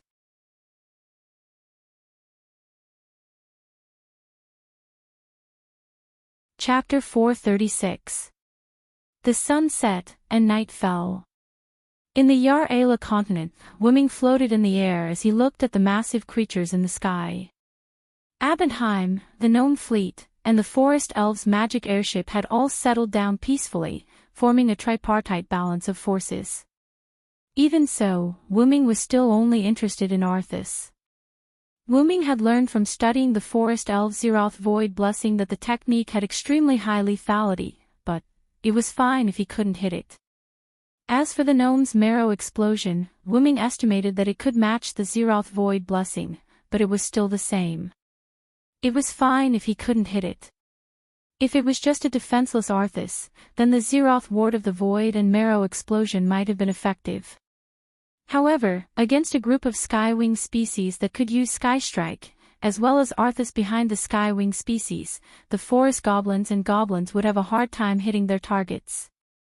However, Wuming didn't care if the forest elves and gnomes could kill the Godslayer, or if Arthas could defeat the 6 major races. These had nothing to do with Wuming. Wuming's goal had always been clear, and that was to help Rick and let the humans obtain victory with their own hands. That was all. In this way, the Kikai species that could replicate the techniques of other races would come in handy. After all, what better way to signal the start of a battle than when the enemy released their signature technique? However, Wuming only knew one Kikai species, and that was Sayubalas, or Shiobi. However, Wuming didn't want Shiobi to participate in the battle. As Wuming had an avatar, he was very clear about Shiobi's current state. The human villagers' care and enthusiasm for Shiobi made Shiobi, who had long developed a desire to explore her heart, surge like a lake that had been opened. At present, Shiobi often had situations where data kept flowing in her eyes, her head heated up, and her body trembled as she said, "Error, error." Fortunately, Wuming's clone was there. Through Wuming's Loon runes and Yggdrasil, World Tree, magic, the villagers didn't notice that Shiobi wasn't human. Even Crony, who hugged Shiobi to sleep almost every night and often bathed with him, didn't notice that Shiobi wasn't human. In addition, Wuming would guide her from time to time. Wuming believed that Shiobi had already obtained imperfect feelings. The reason was in Wu Ming's hands. "Thank you, Shiobi." Wu Ming took out a metal sphere and thanked Shiobi, who was far away on Lucia. The metal sphere in Wu Ming's hand was given to him by Zio. "Nameless, needs this. I'll give it to you." Although Shiobi had feelings for him, she still had that submissive personality, although she liked it this way. "After all, we're siblings, aren't we?" Then, Shiobi handed the metal sphere to Wu Ming's clone. At that time, Wu Ming's clone looked at Shiobi with an indescribable gaze, but Shiobi only smiled. The clone believed that it was the most beautiful smile Wu Ming had ever seen in this world. Although it was a clone, the clone was still Wu Ming. Therefore, other than knowing that he was a clone, he was basically the real Wu Ming. Therefore, Wu Ming's clone accepted Shiobi's gift and patted her head. "Thank you, Shiobi." In order to let Shiobi stay here with peace of mind, Wu Ming's clone accepted the metal sphere and immediately used a teleportation door to transfer the metal sphere to Wu Ming's hand. He also explained to Shiobi the truth that he was a clone. Shiobi didn't feel depressed. Even if you're a clone, your love for Shiobi isn't any less than your main body. This made Wu Ming's doppelganger extremely touched. "We can't disappoint the young lady's kind intentions." At this moment, Wu Ming said as he injected magic into the metal ball. Although it wasn't, Wu Ming's special ability allowed devil power to use these devices that relied on power. In an instant, the metal sphere turned into a simple armor and stuck tightly to Wu Ming's body. This feeling. Is it the Jikai type? Wu Ming extended his hand and moved his arm that was already covered in metal. When the clone gave Wu Ming the metal sphere, he didn't tell Wu Ming how to use it. He simply told him to inject devil power into it. He didn't expect it to be an external armor of the Jikai type. However, it didn't seem to be just that. With his mind, a lens appeared in Wu Ming's left eye. Through the lens, Wu Ming could see things like analysis. However, because Wu Ming wasn't a Jikai type, he couldn't understand the data. "I see. Is part of the Jikai type's ability in this armor?" Wu Ming understood the function of this thing. The metal sphere from before could be said to be a byproduct of Shiobi's split. It could also be said to be an inferior version of the Jikai type. Wu Ming was no longer surprised by the Jikai type that evolved from just 5 small square boxes. The Jikai type was a bug. Because Wu Ming didn't have the Jikai type's calculation ability, he couldn't inherit all of this power. However, it was still possible to use a weapon. Wu Ming raised his 2 arms that were covered in thin metal and aimed at the gnomes and forest spirits. "Let me try something that contained Shiobi's feelings." Pseudo Sky Strike. After Wu Ming finished speaking, the magic power in his body burned fiercely like fuel. Wu Ming's entire body shone like a bright star in the night. Then, 2 long sniper rifle barrels extended from Wu Ming's palms. Simulating the Sky Strike of the Skywing type, the 2 forces instantly condensed, and then, boom! 2 huge cannonball-like sounds resounded through the sky. 2 meteors flew straight toward the forest spirits' magic airships and the gnomes' magic fleet. Boom! There were violent roars on both sides, and flames shone in the night. From the flames, Wu Ming could vaguely see that a few of the gnomes' ships had fallen. On the other hand, the magic airship of the forest fairies was fine. It made sense. The forest spirits' airships were definitely filled with defensive spells. Even if the gnomes' fleet had defensive spells, they wouldn't be able to use them as well as the forest spirits. After all, Wu Ming's previous attack had expended a lot of magic power, but it had only brought down a few of the gnomes' magic airships. Is it because of the imitation? Wu Ming looked at the gun barrel that was still smoking due to the overload. However, he had achieved his goal, which was to start this war that wouldn't start for a long time. Wu Ming looked at the gigantic whale-like fantasy breed, Abendheim. After removing the armor on his body and placing the metal ball into the golden ripples, Wuming created another clone, and his main body flew toward Abenheim. The clone that had 50% of Wuming's main body remained where it was. The only difference was that the left arm of the clone was covered in a black glove. Plan B had begun.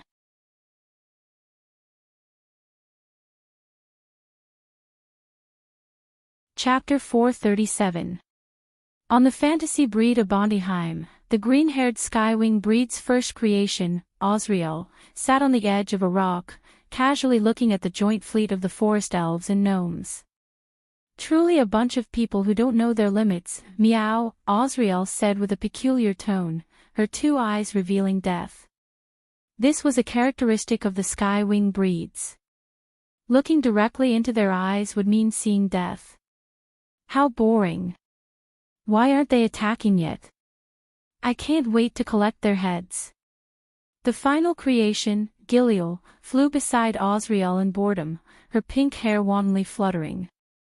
Although she looked like a loser, the death in Giliel's eyes was no less than Osriel's. Well, after all, the other party is coming with such ferocity. It's best to be cautious, meow, although that was what she said, Osriel's face was brimming with a frivolous smile.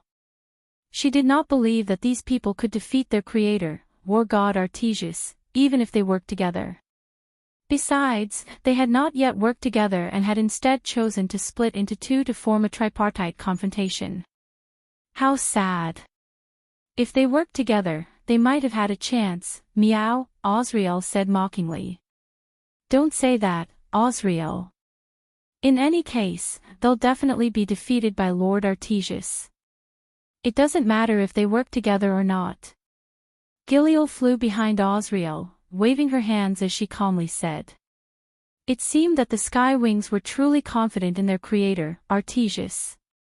After hearing Giliel's voice, Osriel lowered her head as if she had heard something terrifying. Ah, Osriel, are you still thinking of using the same trick? Giliel seemed to already know the outcome and quickly distanced herself from Osriel, who had lowered her head. Suddenly, Osriel flew up and ran toward Giliel. Wah, little Giliel, call me big sister, meow, no way, Giliel said evasively, and Osriel chased after her. Then let me hug you for a bit please, meow, hee then try to catch up to me. Then, the two beautiful bird-like girls began to chase each other in the air. If one were to take a closer look, other than the length of their hair, the color of their hair, and their faces, the two of them were quite similar in terms of clothing style and body proportions. If one were to say that the two of them were fraternal twins, people would believe it. In truth, all the Skywing species looked similar. After all, they were all made from the feather fragments of the god of war, Arthas. It could be said that all the Skywing species were sisters. As for the wings, they were a necessity for the Skywing species. At this moment, Osriel and Gillian came to a halt and gazed into the distance. That wasn't where the forest goblins or goblins' fleets were located. Instead, it was an empty space. However, if one looked carefully, they would be able to see where the light came from. One had to know that even a little light in the dark would attract attention, not to mention, that's right. That was Skystrike, Giliel said calmly. The Skywings were the most familiar with the abilities of the Skywings, but this Skystrike seemed especially powerful. Sure enough, at this moment, that light suddenly split into two and flew toward the forest goblins and goblins. Boom! Almost instantly, the Skystrike struck the forest goblins and goblins' fleets, creating a huge explosion. I've already given the order for the Skywings to obediently stay here, meow. Osriel frowned. Those two Skystrikes were already the most powerful attacks a single Skywing could unleash. This was also why the lively and active Gillian had not gone out. Well, who knows? Maybe some of the sisters are a little willful, Gillian said jokingly with a smile. The flames of the explosion soared into the sky like a beautiful flower in the dark night, igniting the flames of war. Time to go, little Jillian. Get ready to attack, meow, Osriel said. Whether it was the Skywing sisters or someone pretending to be them, the forest goblins and goblins would not turn a blind eye to the provocation of the Skywings just because of a misunderstanding. Is the battle finally about to begin? Jillian smiled happily, the death in her eyes becoming even more apparent. On the other side, on the forest goblins' fleet. Lady Shinka, we've been attacked by the Skywing Skystrike. What do we do? Should we counterattack? The captain asked, somewhat flustered. Have the dragon goblins wait for now. Rule the fairy goblins and prepare to activate the Zeroth Void blessing with us, Shinka said calmly as she looked at the captain. Yes, sir. The captain saluted and left. After the captain left, Shinka wiped the sweat off her forehead. What's with that Skystrike? My defensive technique almost failed to block it. Indeed, that Skystrike had been blocked by Shinka's defensive technique. If the forest goblins' warships had taken it head-on, there was a 100% chance that several of their warships would have been destroyed. Isn't the goblins a good example? Shinka thought to herself as she looked at the downed warships of the goblins. But the Skywings shouldn't be that stupid. After all, the situation was not favorable at all. Starting a war at this time was the most unwise choice. Or maybe someone is framing us. Shinka frowned and stroked her chin. However, even if someone was framing them or the Skywings were deliberately starting a war, they were still in a passive position. The fireworks just now was like a signal. Not only the Skywings, but the goblins had also begun to take action. After all, the goblins had already lost a few magic airships. How could they not take revenge? Furthermore, the goblins probably did not realize that someone was framing the Skywings. However, there was no need for that. They just needed to win. My Zeroth Void blessing is invincible. Skywings, goblins, and war god Artemisu, just wait for your destruction, Shinka said confidently. However, they would soon be slapped in the face. On the other side, the goblin fleet. Sure enough, the goblins' fleet had already begun to reload their marrow bombs after losing a few of their magic airships. Meanwhile, the goblins had temporarily pacified the fantasy breeds and giant breeds. The arrogant goblin leader was prepared to use his secret weapon to destroy the Zeroth Void blessing of the forest goblins and the Skystrike of the Skywings. There was no doubt that he was an arrogant fellow. The Skywings gathered together and activated Skystrike.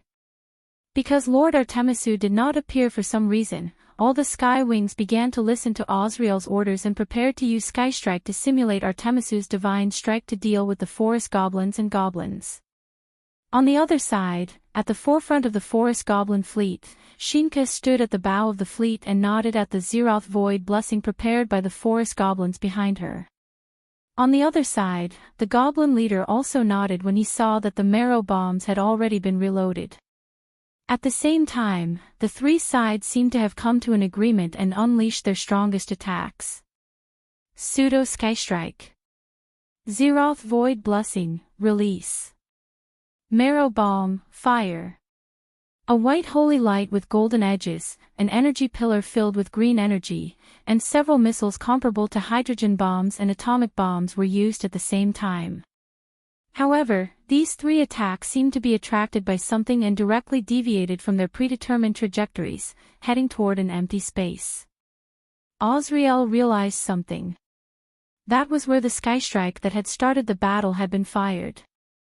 Wu Ming's doppelganger raised his left arm and activated the divine artifact level weapon. Activate, Arm of Greed.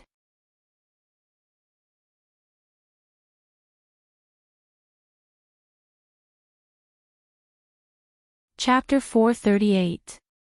Wu Ming raised his arm of greed high up. The vambrace on his arm was like a black hole, producing an unparalleled suction force. It was this powerful suction force that attracted Pseudo-Divine Strike, Zeroth Void Blessing, and Marrow Explosion. That dark arm of greed was a replica of Nazarik's world-class item, avarice and desireless. After all, Wuming had given the real avarice and desireless to Marley. Wuming himself didn't need those world-class items, so he didn't want to take them back. In addition, Wuming had the ability create great item. Because create great item had an extraordinary effect when used by Wuming, even if he couldn't create world-class items, Wuming could create them. By the way, because the original ability of avarice and desireless was to absorb the EXP of the dead, Wuming modified the pseudo-avarice and desireless he created. Therefore, in order to create the two black and white arms of avarice and desireless, Wuming consumed a lot of magical power. That was why the battle began in the middle of the night. Wuming wanted to recover to his peak state to face the strongest god of war, Artesius. Although it was fine if he didn't recover to his peak state, after all, Wuming's magical power was almost infinite. After Wuming injected enough magical power into the greedy arm and desireless arm to last for the night, and a lot of magical power needed to activate them, Wuming handed the desireless arm to Wuming, while Wuming himself held the greedy arm. After using the weapon given by Shiobi to release the simulated Sky Strike, Wuming used a pendant to split his clone, while his main body rushed directly to the world where Artesius was. Wuming's clone stayed in place, wearing the greedy arm left by his main body, and began the second step of the plan. When Wuming's dependent split into two clones, those two clones had 50% of the main body's ability. In other words, the clone with Shiobi and the clone with the greedy arm were weakened. However, the task of the two clones was not to fight, so it didn't matter whether their strength was weakened or not. Ignoring the avatar that was with Shiobi for the time being, it didn't matter even if the avatar that was left behind by Silent and wearing the arm of greed was attacked. Therefore, the clone with the greedy arm's mission was to die.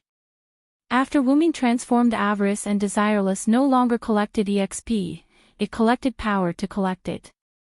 In short, it became the ability to store skills and transform them to be released. At present, through the greedy arm, the super skills of Sky Wing, Forest Elves, and Goblins, such as Pseudo-Divine Strike, Zeroth Void Blessing, and Marrow Explosion, were all absorbed and stored. The desireless arm, which had the ability to connect with the greedy arm, was responsible for releasing those skills again. The wielder of the desireless arm was Rieker. Now, he was waiting at the target location planned by Wuming and Rieker. Waiting for Wuming to transfer the attacks of Sky Wing, Forest Elves, and Goblins to the greedy arm, then Rieker would launch the desireless arm, releasing the huge attack stored in it, directly penetrating the core of the planet, and then Rieker would obtain the Star Cup. In this way, the war was over. The reason why Artesius didn't show up when Skywing launched the attack was because Wuming planned to take advantage of the situation while they were fighting. As if there was no boundary, the farthest place where Artesius was located exuded elf-like energy particles. The ground was some marble slabs, and in the center of the space, a white jade throne was placed there. That was Artesius's temple. A muscular man with multiple pairs of wings behind him, wearing a white robe similar to the ancient Greek style, sat on the white jade throne with his eyes closed. If one looked closely, the wings behind the man were almost identical to the wings of Skywing, except that he had 18 pairs of wings instead of one pair. There was no doubt that this man was the creator of Skywing, the strongest god of war, Artesius. Suddenly, an oval black portal appeared in that space, and Wuming's figure appeared from it. Artesius's temple naturally had resistance to space and time. Even Skywing, who could penetrate space at will, couldn't enter Artesius's temple unless Artesius allowed it. Wuming's portal skill was also a space manipulation skill in that world, but Wuming's portal easily passed through Artesius's temple. That was because of Wuming's Magus Incarnation ability. Magus Incarnation had the effect of enhancing the magic used, and Wuming's Double Incarnation ability doubled the effect directly. As a result, the temple, which originally couldn't be passed through, became accessible. This was also the reason why Wuming was able to enter the Forest Elite fleet that was equipped with spatial defensive tactics. After arriving at the temple, Rosin frowned. That temple was full of fighting intent, killing intent, blood, and everything related to war. Wuming didn't like it very much. However, now was not the time to care about that kind of thing. Immediately, Wuming turned his gaze to the throne and looked at Artesius, whose eyes were closed. "Are you Artesius? You really look like a skywing," Wuming said casually, looking quite relaxed. Hearing Wuming's voice, Arthas opened his eyes. His eyes were filled with intense battle intent, killing intent, and bloodthirst. It was a chilling sight. Wuming once heard that if you looked directly into the eyes of Skywing, you would see death. Now, Wuming said that if you looked directly into the eyes of Artesius, the creator of Skywing, you would also see death. Do you boring gods really create things based on your own appearance? Wuming said somewhat uninterestedly. You're finally here, god of another world.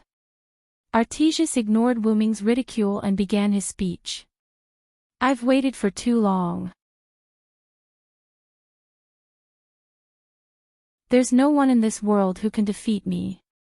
Only a different world can defeat me. Hearing Artesius's words, Wuming smiled. You have the same temperament as that god Welslana.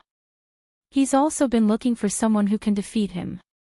After Wuming finished speaking, Artesius's eyes lit up. There's actually such a person in another world. If I can see that god Welslana, I'll definitely fight him.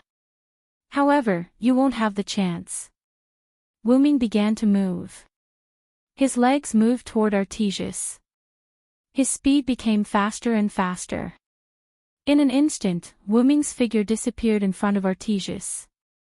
Immediately after, Wuming's voice came from behind Artesius. I've already defeated him. Today, you'll be the same.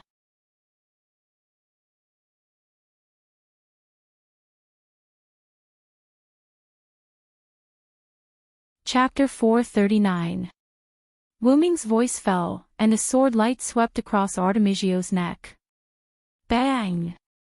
A sound like a collision of steel came. Artemisio raised his hand and caught the incoming sword of salvation with one hand. A trace of blood flowed from Wuming's blade and Artemisio's palm. Not to mention that the entire temple is my perception field, I have a good understanding of space.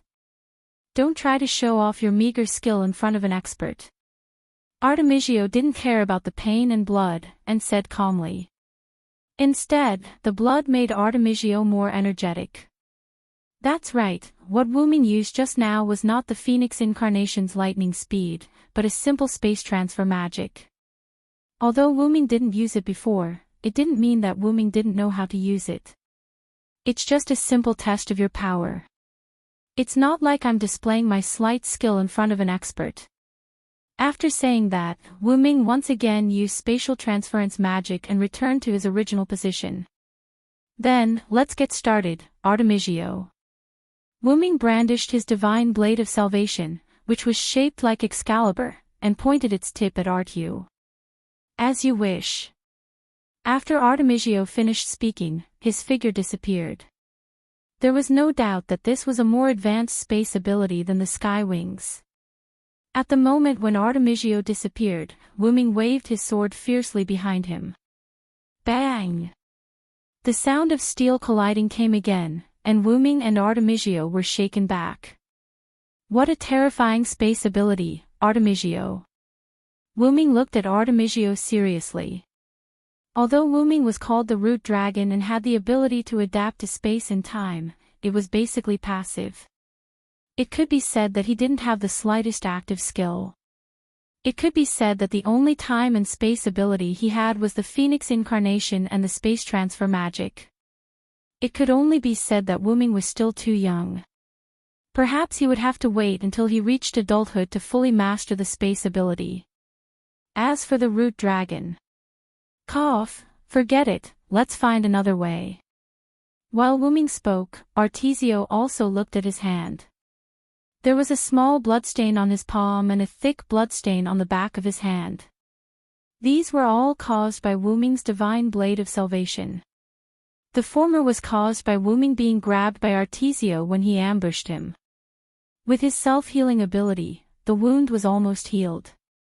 The latter was a wound caused by Arthas's sneak attack on Wuming and the collision with Wuming's divine blade of salvation. The burning pain was transmitted to Arthas's nerves. Immediately, Arthur activated Spirit, and the two wounds healed instantly. I didn't think that just contact and collision would be able to hurt me. As expected of a product from another world.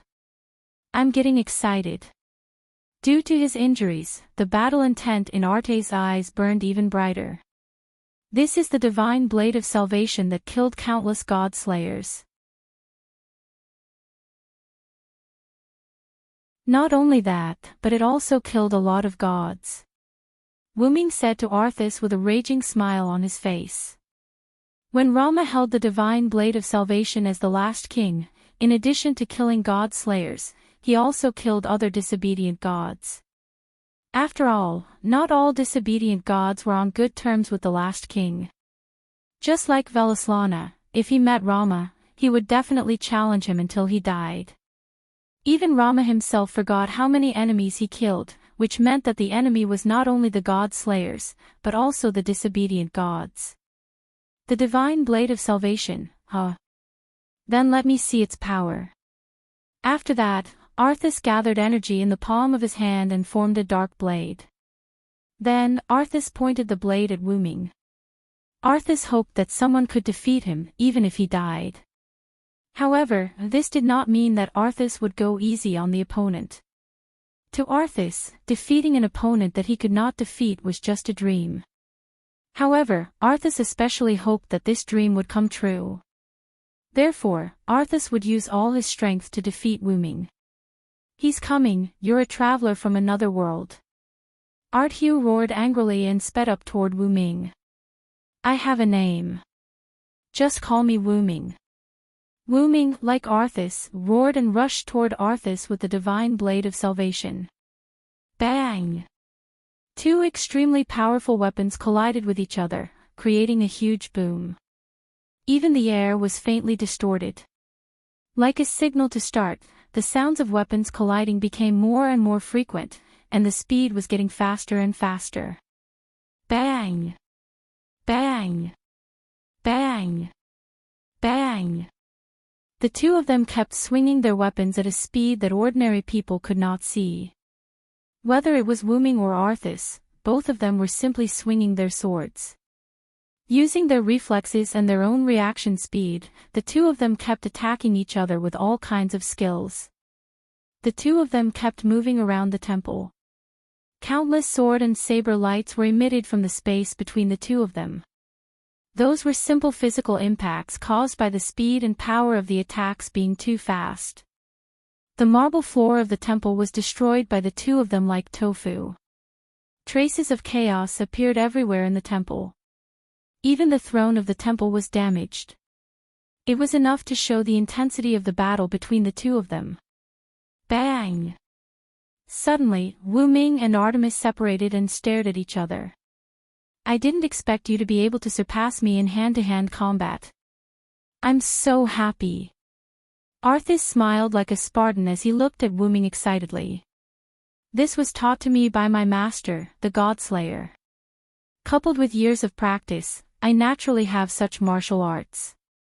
I'm quite interested in your martial arts, Arthas. After all, Arthas was born as a god of war and had always been the strongest. Wuming originally thought that Arthas would not be so meticulous in this aspect.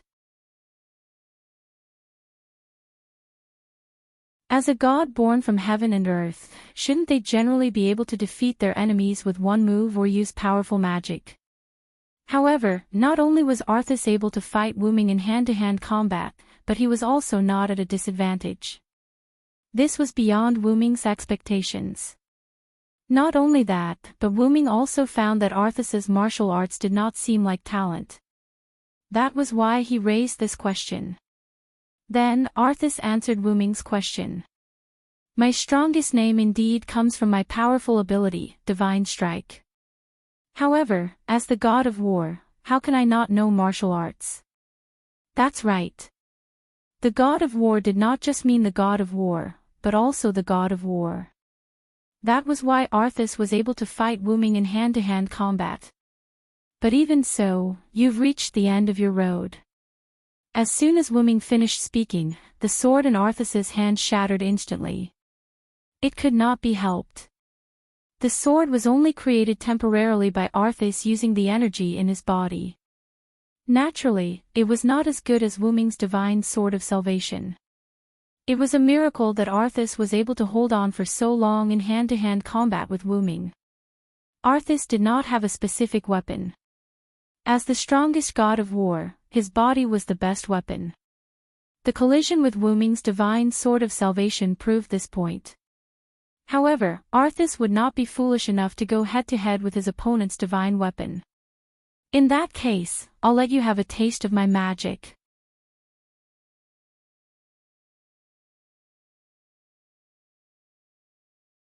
Chapter 440. After Arthas finished speaking, his figure instantly disappeared and merged into the void. Immediately, the entire space in the temple began to fluctuate.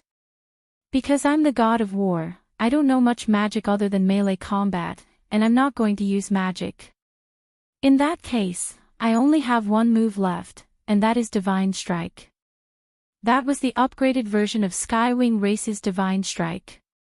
No, to be precise, Skywing Race's Divine Strike was an inferior version of Arthas' Divine Strike. As the creator of Skywing Race, Arthas could use all of Skywing Race's abilities. However, even though Arthas said that he didn't have many moves, the hand-to-hand combat just now was enough to prove that he was worthy of being called the god of war. However, Arthas wasn't going to use Divine Strike. Instead, he was going to use Sky Strike. You just released a simulated Sky Strike, right? Then let's see how strong my Sky Strike is. Before Wuming could react, Arthas' voice stopped abruptly, and the elves in the entire space instantly rioted. That was the fear of death that the elves, who were living energy, had. Sky Strike. There was no fancy incantation, nor was there any fancy preparation. Arthas only said that, and in an instant, a terrifying energy locked onto Wuming. Wuming could feel that it was more powerful than the Sky Strike he released with the simulated armor. Boom! The explosion occurred in the temple, which was not very big, and the flames produced by the explosion covered the entire temple. Arthas' figure emerged from the space, looking at Wuming's position in the temple, slightly surprised. Now, there was a huge and strange semicircular shield at Silent Cry's position. But upon closer inspection, it wasn't a semicircular shield at all. It was clearly a semicircular defensive barrier formed by countless shields stacked together. I didn't expect you to have such a trick, Arthas praised. As if hearing Arthas' praise, the defensive barrier formed by the shields moved. Crack! Crack! Crack! With a burst of cracking sound, the shields that formed the defensive barrier disintegrated, revealing Wuming's figure. The divine sword of salvation in his hand turned into a Manchala square that only revealed a few grids, floating behind Wuming. Buzz, Manchala's square formation shook slightly, and countless empty squares appeared behind Wuming. Then, these dozens of shields were like swallows returning to their nest, all of them safely and automatically entering the squares. All the shields went into all the empty squares, no more, no less. Subsequently, the Manchala square condensed and turned into a shining platinum holy sword. It was the divine sword of salvation. Those shields were the Manchala square's divine sword of salvation's divine sword. The moment Arthas released the sky attack, Wuming turned the divine sword of salvation into the Manchala square. He took out the countless defensive equipment stored in the Manchala square to form a semicircular defensive barrier. When Wuming was in the God Slayer's world, the holy sword light cannon that he released was blocked by the Aegis shield in the Manchala square by the last king, Rama. However, that was a god's clone after all. Meanwhile, Arthas, who was facing Wuming, was the real god of this world. Wu Ming dared not be careless, so he surrounded himself with tens of shields. Although Wu Ming would not die even if he was hit by the sky attack, who would want to take it head-on if they could defend themselves? I see. Is that the function of this divine weapon? It's a great weapon. Even I want to take it for myself. Arthas had a smile on his face. He was excited to have an opponent who could defeat him. Come at me if you can, Artemisia. I have a lot of treasures. Wu Ming was not mad at Arthas for being a robber. Instead, he encouraged Arthas while smiling. Try my god relic barrage next, Arthas. Wu Ming tossed the divine sword of salvation behind him as soon as he was done speaking. There were ripples in the air as if it had melted into water. Subsequently, countless illusory grids appeared behind Wu Ming. The countless swords, sabers, spears, swords, halberds, and other weapons in the grids were aimed at Arthas. Subsequently, countless god relics were shot at Arthas as he frowned. You can't hurt me if that's all you've got. Arthas used his spatial ability to hide in an alternate dimension as he spoke. However, Wu Ming had no intention of stopping at all. Instead, he sped up the speed of the god relic's barrage. Bang! Bang! Bang! Bang! Wave after wave of god relics were shot at where Arthas was hiding. All of the god relics hit the ground directly, causing an intense explosion. It was only natural that such an outcome would happen because Arthas had already entered an alternate dimension. However, some of the weapons were distorted when they passed through the alternate dimension that Arthas was hiding in. Wu Ming stopped the god relic's barrage and retrieved all of them with the Manchala formation's retrieval function. Arthas, who had just emerged from the alternate dimension, was next. At the moment, there were wounds all over his body. There were even a couple of piercing wounds on his chest and abdomen. I can't believe you have a god relic that can pierce through dimensions. Arthas frowned. That was right. There were a couple of god relics that could pierce through dimensions hidden among the god relics. As Arthas was careless, the god relics hurt him when they pierced through his body. Apart from that, the god relics were on par with grade A relics. It was a piece of cake for them to break through Arthas's defense. Wu Ming was surprised that there were only a couple of piercing wounds on Arthas when there were so many god relics at the same time. However, it did not matter to him. So, I've broken through your dimensional ability, Arthas. Wu Ming smiled at Arthas. Now, Arthas could no longer use his dimensional ability to avoid being hurt. If Lin Huang were to use a skill that targeted space and crushed Arthas's divine marrow, Arthas would die. Arthas wanted someone to defeat him. He did not mind being killed, but he did not want to die in such a humiliating way. The reason why Arthas was still alive despite having so many piercing wounds on his body was that his divine marrow was not hit. In other words, Arthas had protected his divine marrow when he was attacked. However, even if he managed to protect his divine marrow, Arthas would not choose to use his dimensional ability to dodge Wu Ming's god relic's barrage again. First of all, he would really die if Lin Huang managed to break through his divine marrow's defense. Moreover, Arthas was a god of combat. He knew that the best defense was offense. I don't like defense. Attacking suits me better. Arthas's eyes gleamed as soon as he was done speaking. An energy sword appeared in his hand again. Then, I'll be a little more serious. Then, the two of them began to fight again.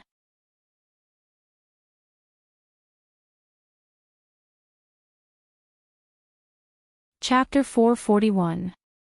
Wu Ming and Artesio's battlefield had changed. Wu Ming felt that Artesio's war god temple was too small, so he took out the staff of Anziwergen and activated the inherent barrier. Artesio was not afraid of the enemy's home ground. Instead, he was more excited. Although the body was made by Wu Ming's main body, the staff of Anziwergen and other items in Wu Ming's Dragoness dimension were real. The principle was to open a new door in Wuming's dragoness dimension. That door was the secret pattern on the root dragon's body made by Wuming, so those items were real. The third floor of the great underground tomb of Nazalic. Wuming's figure shuttled through the tomb temple on the third floor, followed by a white figure. It was Artesio. The first floor and the second floor were directly destroyed by Wuming and Artesio, so the two's battlefield came to the tomb temple on the third floor. Fear the one with wings. Evil people and powerful people are all afraid of me with wings. My wings will bring you curses. Evil people can't hit me. After that, Wuming's figure disappeared from Artesio's eyes. Ha! Space-time manipulation. Artesio was worthy of being an expert in space-time manipulation. He recognized the nature of the Phoenix incarnation at a glance. Sure enough, you saw through it. Wuming's voice came from the void. Because he was too fast, his voice sounded like it came from all directions. The Phoenix incarnation was said to speed up his speed, but the principle was to enter the lightning speed state. That lightning speed state actually allowed him to enter a different accelerated space from this space-time. In this space, everything became incomparably slow, and one's body also gained the ability to accelerate by a small margin. However, the price was an overload on one's body. If a new Godslayer were to use this skill, his body would experience severe pain due to overload in less than a minute. But for Wuming, the root dragon, who had extremely high physical fitness, that was not a problem at all. That was why Wuming could use Phoenix without any side effects. Come and feel my space-time manipulation. After Wuming finished speaking, he suddenly appeared behind Artemisio. Artemisio, on the other hand, was too shocked by Wuming's methods to react. Thus, there was a short lapse in his memory. However, compared to a battle between experts, this moment of inattention would often become the key to victory or defeat. Go down. After saying that, Wuming immediately raised his divine power, which was enchanted with Giant's instant cast, and smashed it toward Artesius's heart. Boom! In an instant, Arthur's figure was buried under the dark stone slabs of the Temple of Tombs. At the same time, the entire floor of the third floor shattered. In short, just like the first and second floor, the entire third floor was destroyed. Boom!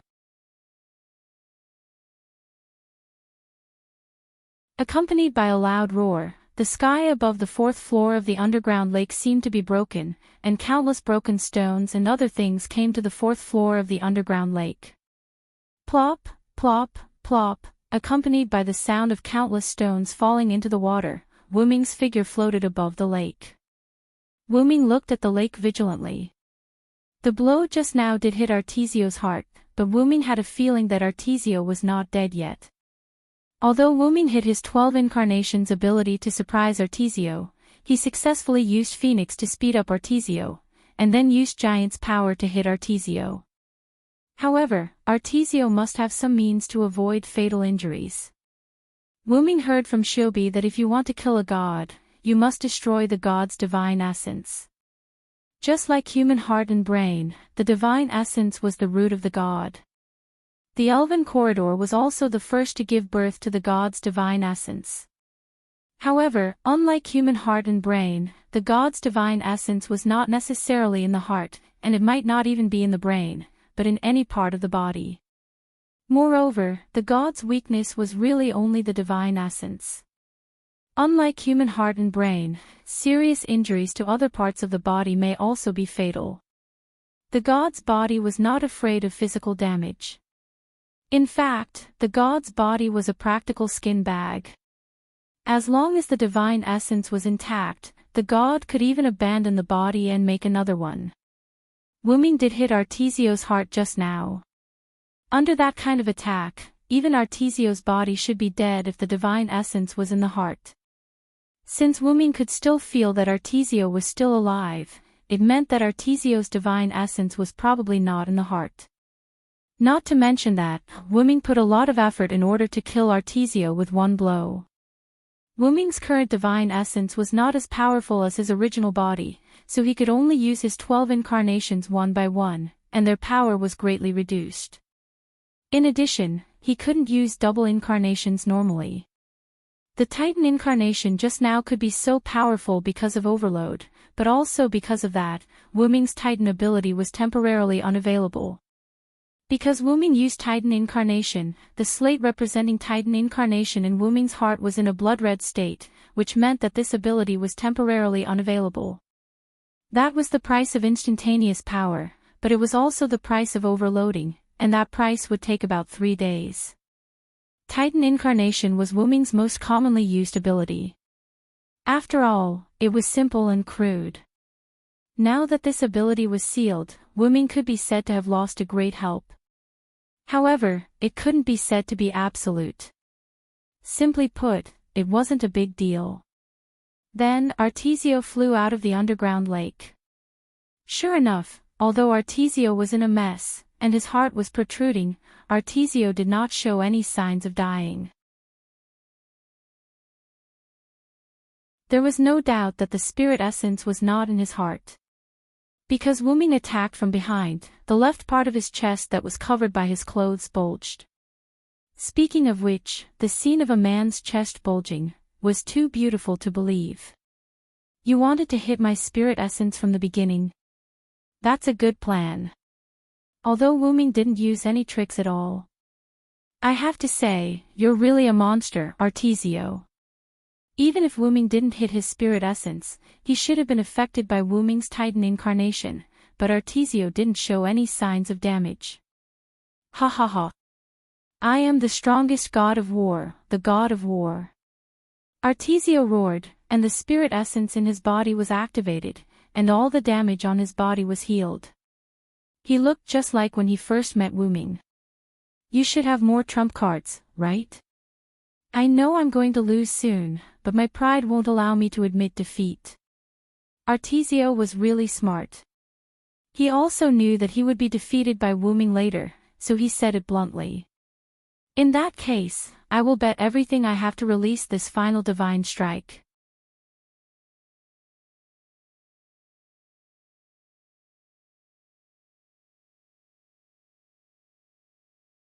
Chapter 442.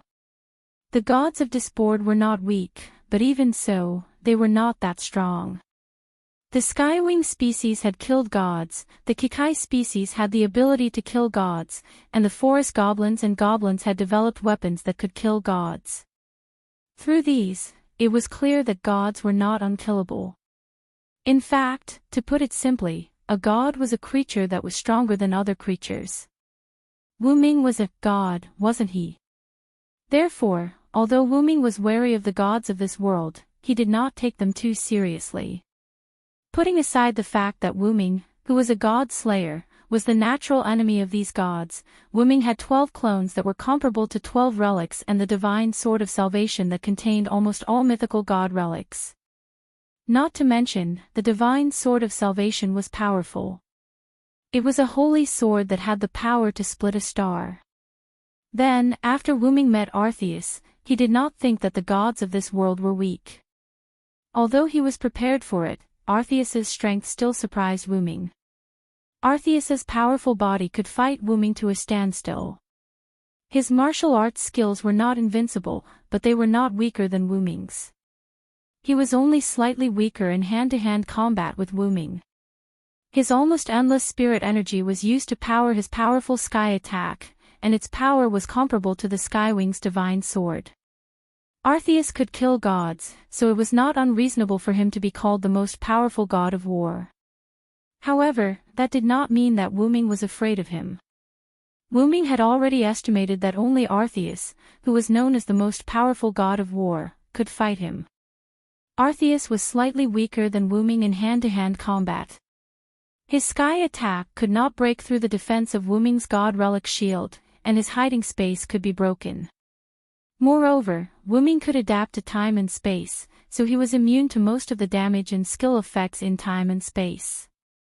It could be said that Wu Ming had the upper hand over Arceus. When Arceus saw Wu Ming, he felt a little uneasy. I'm no match for him. This was Arthur's thought. However, Ardhugh did not believe in empty words, nor would he bow down to Kieran's overbearing aura.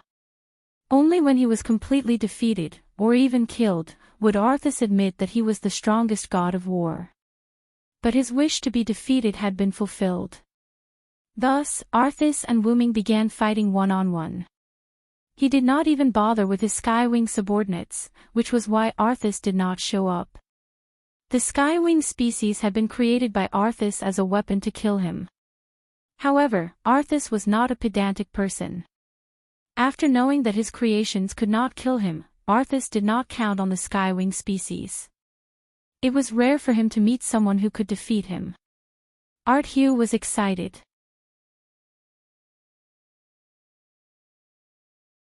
However, after using so many means, both Wuming and Arthas knew that even if the two of them continued to fight, normally, they would not be able to finish it in a short time.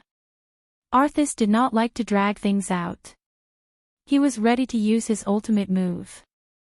Wuming, on the other hand, was passive. In fact, the battle with Arthas was not bad. Wuming did not want to end it so quickly, but if it was his opponent's opinion, Wuming would still respect it. Then, I'll also prepare a big one.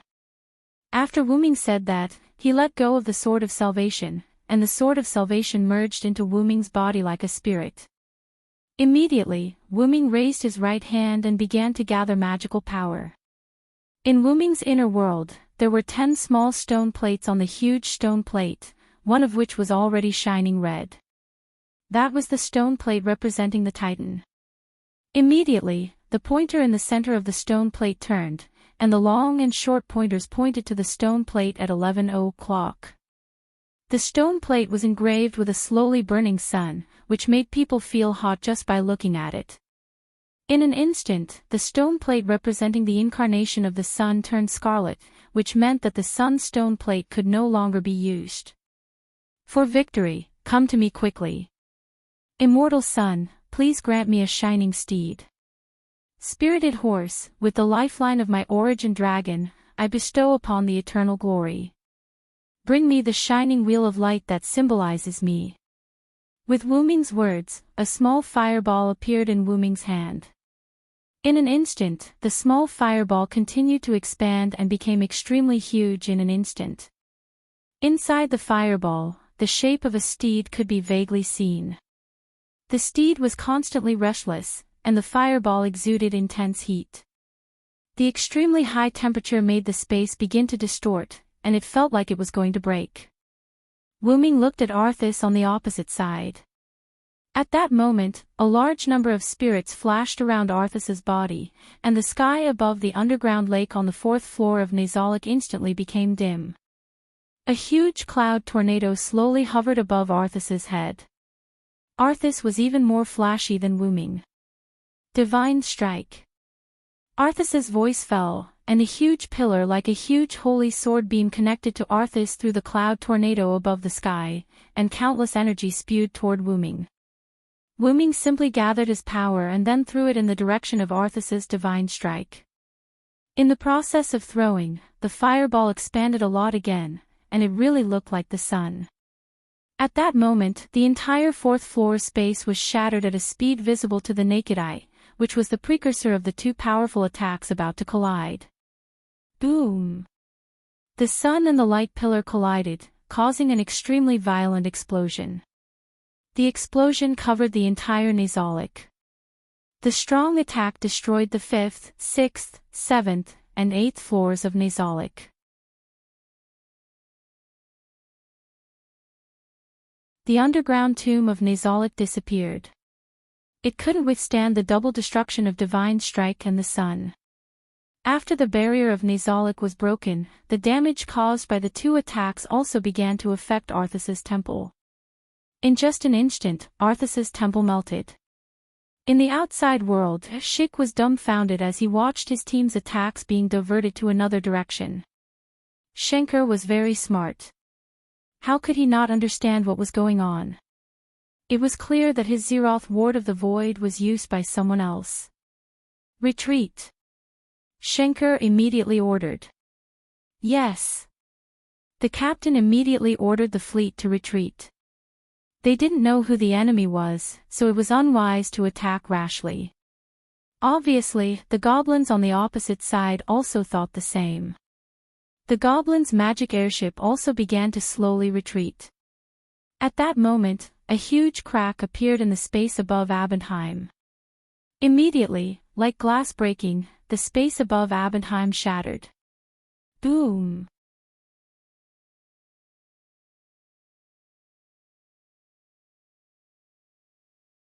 Chapter 443. Above Abendheim, all the sky wings had shrunk to the size of 10-year-old children because they had all unleashed the pseudo-divine strike together. Their original plan was to get rid of the forest goblins and goblins in one fell swoop, so the sky wings had converted all their energy into sky strike and gathered it into that pseudo-god strike. The Skywing's special characteristic was that after unleashing all their energy, their bodies would rapidly shrink after unleashing their sky strikes. What a disgusting curse. Slurp. Wipe away your saliva. At the same time, their combat strength was also greatly reduced. Although it was not to the point where they could kill just about anyone, the Skywings found it hard to resist against creatures like forest fairies, goblins, orcs, and vampires. When Osriel saw that her sister's attacks had been diverted, she understood that they had fallen into a trap. Not only that, but the forest fairies and gnomes had also fallen into a trap. The Forest Elite Species Alliance, the Gnome Species Alliance, and the Winged Species Alliance had all been set up. Now, it was certain that the two sky strikes that had been unleashed by an unknown person were from the unknown person who had set the trap for the Skywings. Damn it, I can't continue fighting like this. Abent, I'm begging you, meow. Osriel patted the ground beneath her weakly. The entire residence of the Skywing species was occupied by the huge fantasy breed, Abendheim. After Osriel finished speaking, a ripple appeared. It was Abendheim nodding. Even if the Skywings could no longer fight, there was still Abendheim, a fantasy breed that had been personally named by Arceus. A fantasy breed that could catch Arceus's eye and was willing to follow him could not possibly be weak. After all, even though Arceus the god of war was a stubborn old man who had a death wish, he truly acknowledged the strong. However, at this moment, the space above the sky wings, or rather, above Abendheim, shattered. Bang! Like glass shattering, the space above Abendheim exploded. The shattered space shards rained down on Abendheim. What? What happened, meow? Osriel said uneasily. The reason why she felt uneasy was because she had sensed the aura of her master, the god of war Arceus, from the shattered space. It was an extremely weak aura, giving people the feeling that she was about to dissipate and die. However, Osriel did not think that anyone could defeat or kill her mistress. Therefore, her mistress was the strongest. Osriel was not the only one who thought this. The other Skywings thought the same. In their eyes, their master was the strongest, and there was simply no one who could defeat him.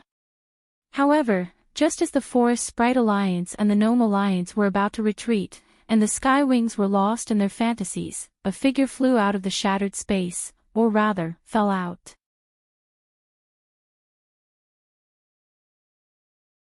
Arthu used his 18 wings to adjust his body and slowly landed on Abendheim, right in front of the Skywings.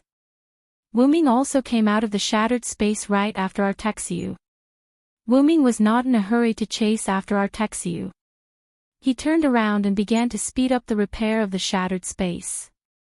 Although this broken space was automatically repairing itself, if someone who had mastered spatial technology took the initiative to repair it, it could still speed up the repair of the broken space. During this time, Osriel and the others hurriedly went to Artexiu's side and got down on one knee to salute him. Lord Artexiu, Osriel sorrowfully said. She could sense that her master's spirit essence was gone, and his aura was weakening bit by bit. It could be said that Artexiu was already very strong to have been able to hold on for so long. That was also the reason why Wu Ming didn't rush to catch up with Artesio. Because under the double explosion of Divine Strike and Sun, which destroyed two small worlds, Artesio was undoubtedly affected, and his spirit essence was also shattered because of it. In short, Artexia had already lost. His spirit essence had been completely destroyed by Wu Ming. Seeing that Osriel wanted to say something, Artexia directly waved his hand to stop her. This battle really made me happy. I'm very satisfied. I'm very happy. Ah ha ha. Artexia's laughter spread from Abondiheim to the surrounding area. The Forest Elves Alliance and the Goblin Alliance could already hear it. Even so, Hink Nilbar had no intention of going back to collect the heads. He would undoubtedly die if he did. After all, the person who defeated Artesius was still repairing the shattered space above Abenheim. Roar! At that moment, a dragon roared, and a huge dragon rose from the ground behind the Forest Elves Alliance, roaring and rushing toward Artexia's direction. Immediately afterward, 6 more dragon shadows flew from the back of the Forest Elves Alliance, following the dragon in front, rushing toward Artexia. Artexia once killed the leader of those dragons, the Dragon King of the Forest Elves Alliance. Therefore, the Forest Elves Alliance not only became enemies with the Kikai Elves Alliance, but also had quite an irreconcilable hatred with Artexia. Of course, the Forest Elves Alliance wasn't happy to kill their leader, and it just so happened that Artexia was extremely weak now, and one of the Forest Elves Alliance could kill him. But because of the anger of the Forest Elves Alliance, they all rushed out after ignoring Hink's signal to retreat. And they were ready to kill the enemy with all their strength. Bending Whistle. 2 words came out of the Forest Elves Alliance's mouth, Bending Whistle. It was something similar to the Sky Strike. After releasing Sky Strike, the Sky Strike would turn the Sky Strike into a 10-year-old child's body, and its power would be suppressed.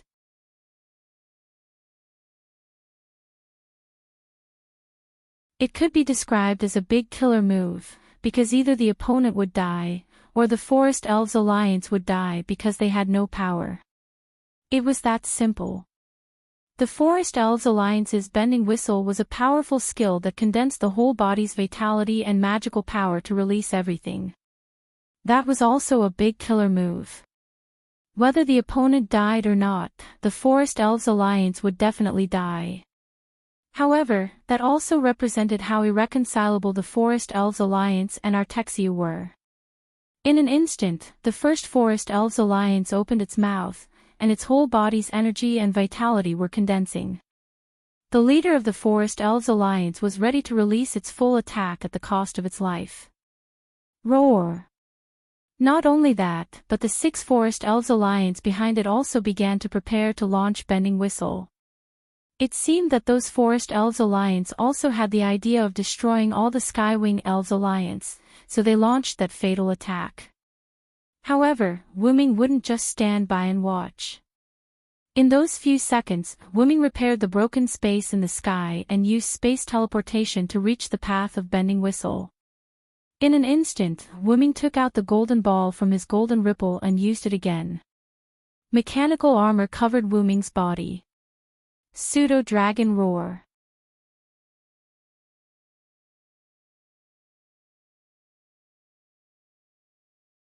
Chapter 444. Pseudo-Dragon's Roar. As Wu Ming's voice fell, Wu Ming raised his hand, and a terrifying dragon breath burst out from the barrel in Wu Ming's hand. The huge dragon breath collided with the 6 incoming dragon breaths, and Wu Ming's pseudo-dragon's roar instantly engulfed them. Looking at Wu Ming's attack, the leading dragon spirit was instantly shocked, and at the same time, anger rushed to the dragon spirit's heart. That's Dragon Breath of Master Wu Ming. It's that damn Ji Kai. However, before the leader of the Dragon Elite could finish his sentence, he was engulfed in flames. The extremely hot dragon's roar's power did not diminish. It followed the direction of the 6 dragon breaths and instantly engulfed the 6 flying dragon shadows. After the 6 dragon spirits used Collapse Roar, their physical skills were quickly disintegrated, and the two sides were too close. The dragon spirits had no time to escape.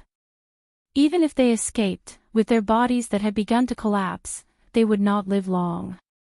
In just a few breaths, the 6 powerful dragon spirits' attacks were disintegrated by Wuming, and not even ashes were left. This scene made the forest goblins, and other races widen their eyes. Even the superior lifeforms such as the Skywing, Fantasy, and Giant races could not wipe out the 6 dragon goblins in a few breaths of time while fighting alone. Only the divine race, or the Kikai race that could replicate powerful attacks, could do it. Shankar saw Wuming's figure through the long-distance perspective magic, and his pupils shrank instantly. It's him. The captain of the forest spirit next to Shankar was also surprised. After all, when Wuming came to the forest spirit fleet, only Shankar and the captain saw Wuming's face. Looking at Wuming's Kikai race equipment, Shankar had already guessed the whole story. Wuming somehow managed to get his hands on a piece of equipment belonging to the mecha race. Using a method unknown to Shik, he was able to analyze and utilize that device. A few days ago, Wuming first, accidentally, broke into the goblins' territory, and then came to the forest spirit fleet, providing information to the forest spirits for free, probably for this moment. It was clear that the goblins had also come to Iliala because of silence methods, forming a tripartite balance of forces with the Skywings and the Forest Goblin Alliance. Later, Wuming used the Kikai race's weapon to simulate Skystrike and attack their forces and the goblin fleet, causing the two sides to launch weapons against the Skywing race. In order to counterattack, the Skywing race also used their strongest move. As a result, the attacks from the 3 sides were inexplicably attracted to other places, and disappeared at a visible speed. There was no doubt that it was Wuming was behind it. Although they didn't know where their attacks disappeared, there was no doubt that it was not a good thing.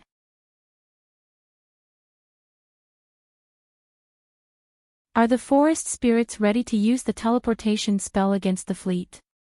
Because of the sense of crisis, Shankar had already ordered people to prepare the teleportation spell, ready to teleport the entire forest spirit fleet away. Yes. We're ready, and we're just waiting for your order, the captain said calmly as he saluted Shik. If you're ready, just activate it, you idiot. Shankar glared at the captain angrily. We're preparing to escape. Since we're ready, what are we waiting for? Do we want them to attack us? After all, we don't know Wuming's current situation, and we don't know if he's a friend or foe. Yes. Yes. I'll give the order now. The captain was surprised by Shankar's anger. This was the first time he had seen this lord angry.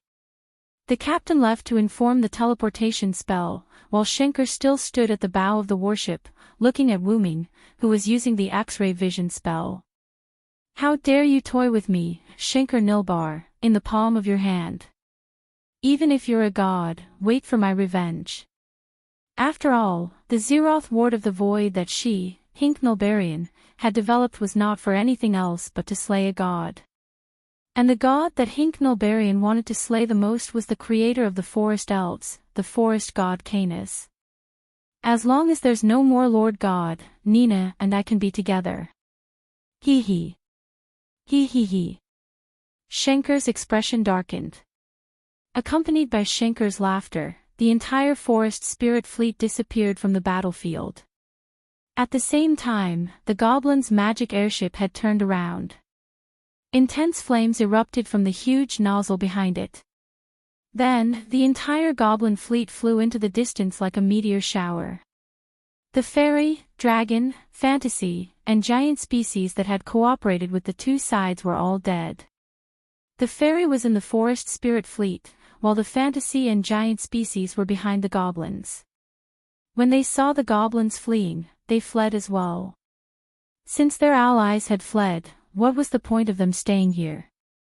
Thus, only the infant skywing species, fantasy breed Abondiheim, and Arthas, whose body was starting to fade, were left on the battlefield. Wuming did not care about the forest spirits and goblins. After eliminating the dragon spirits, Wuming landed on Abondiheim. In an instant, Abendheim exuded a threatening aura, and the Sky Wing, who had already turned into an infant, nervously looked at Wuming, protecting his dying master. Now, no matter how stupid the Sky Wing species were, they knew that their master, the most powerful war god Arthas, had been defeated, and the price was his life. "They're quite loyal to you, Arthas." Wuming did not do anything but stood in front of Arthas and said in a light tone, "They are indeed a group of subordinates worthy of my trust. Unfortunately, I didn't pay attention to them in the past," Arthas said calmly. Wuming and Artesius didn't look like enemies who had just fought to the death a few minutes ago.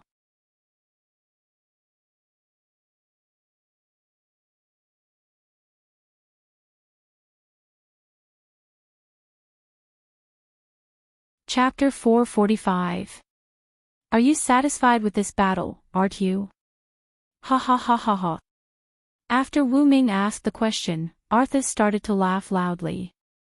He laughed continuously. The Sky Wings were at a loss as to what to do as they looked at their somewhat crazy master before exchanging glances with each other. On the other hand, Wuming didn't say anything and continued to laugh at Arthu. After a few minutes, Arthu stopped laughing and looked at Wuming happily. "I'm very satisfied with this battle, Wuming." Arthur's only wish was for someone to kill him and give him a defeat. "Since you can separate the divine marrow from your main body, why don't you store it somewhere else?" Wuming asked. He had not properly protected his only weakness and had instead placed it in the most vulnerable place. No matter how he thought about it, it was somewhat abnormal. Arthur's temple was the battlefield between Wuming and Arthu. Although the temple had initially been affected by the shock waves from their battle, Wuming had used the fact that the battlefield was too small to activate the inherent barrier of Nazalic. Wuming did not think that Arthu was so wise as to predict that Wuming would find Arthur's temple too small and hide his divine marrow in the temple's throne. Unless, of course, Arthu had chosen death. "When you came to this world, I already knew my end," Arthu calmly said as he began to tell a story. "I really don't know you, but the Star Cup told me that if I were to fight you, you would be strong enough to kill me." Arthur's words left Wuming puzzled. Star Cup? Could the Star Cup communicate with others? Was that not a scepter that represented the ownership of this planet? I'm not mistaken. That is indeed the Star Cup, but that thing should be a replica or a clone of the Star Cup because the real Star Cup is still in the Elven corridor. I can sense it. Arthu was a god born in the Elven corridor where the Star Cup was born, so he naturally had the ability to sense the Star Cup's exact location, though it was very vague. It said that it could give me power. As long as I have it, I can defeat you. The method is very simple. I just need to choose it and hold it with both hands, Arthu continued.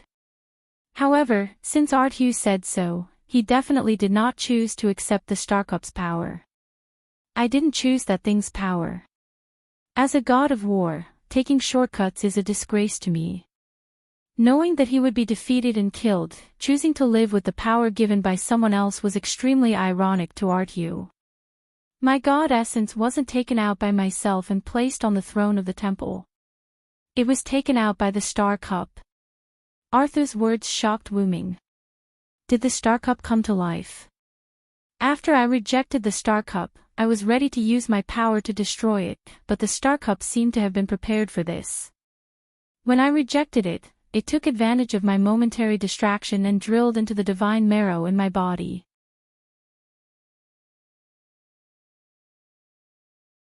Then, under my strong resistance, the Star Cup and my divine marrow were ejected out of my body. After that, the Star Cup sealed my divine marrow in the throne, and the Star Cup disappeared. Listening to Arthu's series of strange words, Wuming was dumbfounded. This was really too strange. Logically speaking, the Star Cup was a lifeless symbol of the planet's power, so it should not have come to trouble Arthu without permission. However, Wuming did not think that Arthu was lying, because Arthu did not know how to lie at all. He was a real man. However, this also explained why Arthu was not that strong when he fought Wuming. In addition to hand-to-hand combat, magic battles, and ordinary chasing attacks, Arthu had also used his ultimate move, Divine Strike. No matter what, Arthu was recognized as the strongest. If that was all he had, it was unlikely that he would be known as the strongest in the world. It turned out that his divine marrow was a little affected. In other words, your true strength is actually more than that. Wuming asked. Let's not talk about other things first.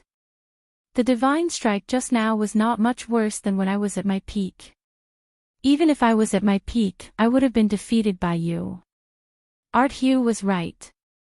If Wuming had not used Flood and Annihilation to eliminate the damage that he had sustained, Arthu would have been dead by now. Although Arthu was about to die, his body had now become extremely dim. Arthu also knew that Wuming had shown mercy in the end, so he had let go of it now. Having an opponent that he could not defeat even if he used all his strength was quite a good feeling. This was what Arthu was thinking. Then, my friend, what do you think of my previous proposal? Arthu asked a strange question. Before coming out of the shattered alternate space, Arthu and Wuming had a short conversation. Arthu had asked Wuming to become the new god of the Sky Wings and Abandheim.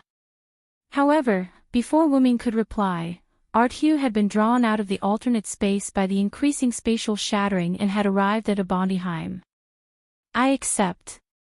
After all, Wuming had already proven that Wuming had agreed when he had destroyed those dragon spirits. Arthu smiled in relief. Ha ha ha.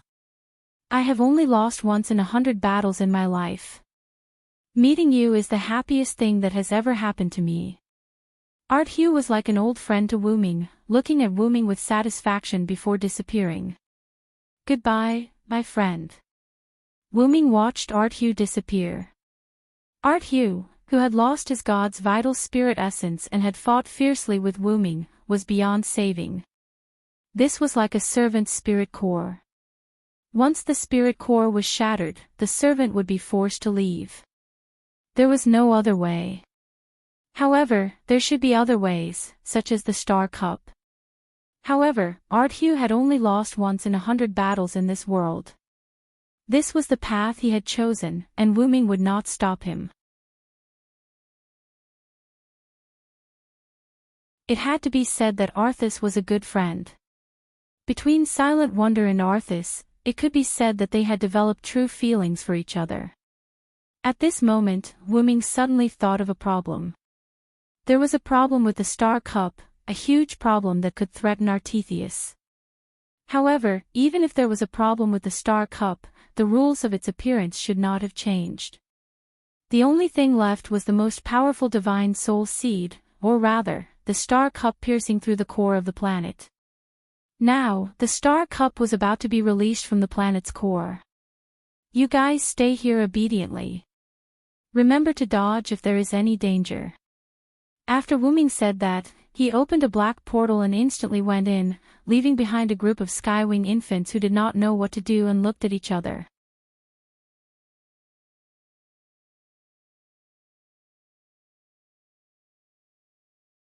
Chapter 446. Moving forward in the timeline, Wuming's clone was using the greedy arm to absorb the attacks of the forest elves, goblins, and Skywing species. The body of Wuming's clone was collapsing at a visible rate, including the pitch-black demon-like greedy arm. After all, this was the ultimate move of the three forces, which was enough to kill a god. Being attracted by the pseudo-greedy arm created by Wuming, there was naturally a price to pay for absorbing it. In addition, Wuming was not a clone of his main body that was currently in the root, but a clone of a clone. Although his strength was still passable, he would not be able to withstand the Zeroth ward of the void of the forest elves, the marrow explosion of the goblins, and the Skywing species' collective pseudo-godly strike. The attacks of the three forces were transformed into an energy ball comparable to a large fireball, which was absorbed by Wuming's greedy arm. Because the forest elves and goblins were preparing to retreat, and the Skywing species were turning into infants, no one attacked Wuming, which also allowed Wuming to be at ease. Just like that, by the time the large energy ball was almost completely absorbed, the body of Wuming's clone was almost broken beyond recognition. The greedy arm on the left hand of the clone was already full of cracks, as if it would not be surprising if it shattered at any moment. Bang! Sure enough, the pitch-black greedy arm on Wuming's left hand shattered like a mirror, turning into specks of light that scattered into the air. Whoa! Fortunately, the desireless arm has already stored these attacks, so there's no need for them, Wuming's clone said weakly like a badly damaged puppet. Immediately afterward, the clone left like a spirit, turning into specks of magic particles starting from its feet and flying into the air with the magic particles of the greedy arm that had not completely dissipated. At the same time, in the southwest direction of the continent of Euralia, a white-haired man wearing a tattered brown cloak, a hood over his head, goggles over his eyes, and a scarf over his mouth and nose came out of a hidden underground cave. He was none other than Rick, who had snuck into the southwestern part of Euralia from Lucia. Because of Wuming's teleportation gate, Wuming only needed to make a trip here, then open the teleportation gate, and Rick could easily come over. Looking at his glove shining, Rick wore a glove on his right hand. It was a glove as beautiful as an angel, white and flawless. This was the twin item that complemented the pitch-black greedy arm, the desireless arm. Rick knew that this meant that Wuming had successfully absorbed the attacks of the three forces. This was Wuming's signal to Rick that he could take action. Then, let me end this war, Rick said in a heavy tone, as if he had taken on a heavy burden. Then, Rick raised his right hand and took out a gemstone with his left hand.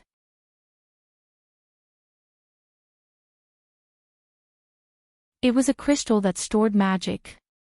He only needed to break it to release the magic within. After all, using the desireless arm required the release of magic. As a human of this world, Rick did not have the energy sprite of this world, nor did he have the magic that Wuming used, so he could not use the desireless arm normally. Wuming gave the crystal to Rick so that he could use it to release the desireless arm. Release, desireless arm. Rick roared and slammed the crystal into the desireless arm. As a counterfeit world-class item, the desireless arm had a rather powerful appearance. When the crystal was slammed into the desireless arm, there was no doubt that the crystal that stored magic was broken. The broken crystal turned into bits of flying debris and disappeared, and the magic in it had been absorbed by the desireless arm. Like a flame that got oil, the desireless arm instantly burst out a powerful airwave, and it began to emit endless white light. Rick looked at the desireless arm that was constantly emitting strong light and airwaves, and Rick remembered Wuming's words. The Villo said, "Imagine a strong penetrating force, and press the liberated desireless arm to the ground under your feet. The energy stored in the desireless arm will penetrate the Earth's core and make the Elf Corridor appear. In this way, the Star Cup will also appear." Rick looked at the light in his hand that would end everything and smiled bitterly. For peace, for the future of mankind, for everyone in the village, for his sister, for the followers who were willing to turn into ghosts, for all of this, Rick and even mankind had sacrificed a lot. However, this day had finally arrived. Rick put down the raised desireless arm, aimed at the ground, and prepared to press it down. At this moment, a dark space door suddenly appeared in the sky, and Wuming's figure appeared from it. "Rick! Stop! There's a problem with the Star Cup!" Wuming shouted at Rick. Rick's pupils shrank, and then he quickly stopped pressing his arm down. "There's a problem with the Star Cup." Rick looked at Wuming worriedly.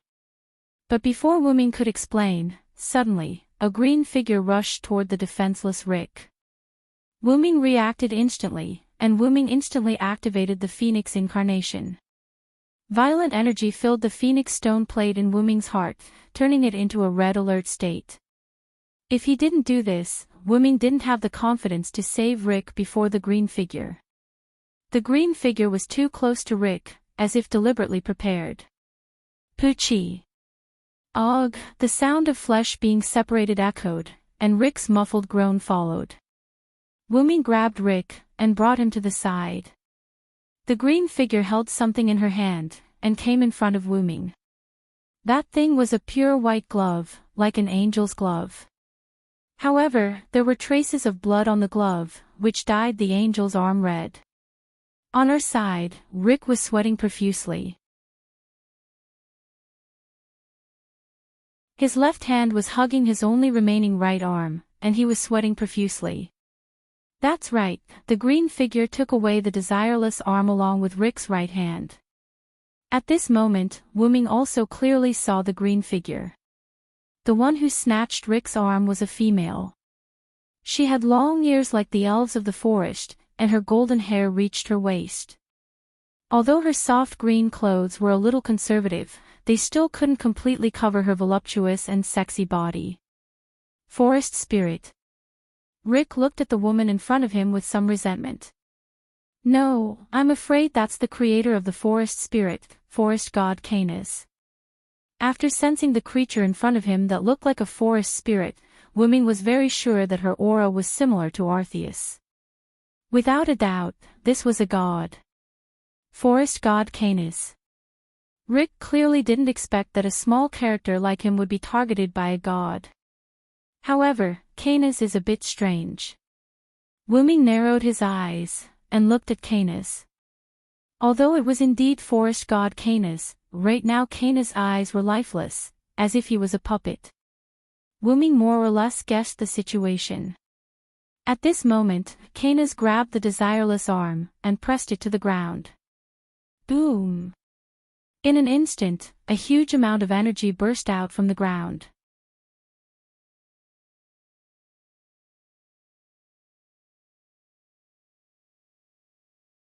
Chapter 447. Boom! A huge amount of energy came from underground, and the ground where Wu Ming and Rick were was completely shattered. Wu Ming had no choice but to bring Rick into the sky. As expected, the target of the manipulated Canis was only Rick's right hand, or rather, whether it could pierce through the desireless arm in the Earth's core. Wu Ming said. At this point, Wu Ming could also understand that Canis must have accepted the temptation of the Star Cup, accepted the power of the Star Cup, and ended up being manipulated. On the way here, Wu Ming thought that the Star Cup had tempted Arceus. Although Arceus had rejected it, he was still tricked by the Star Cup.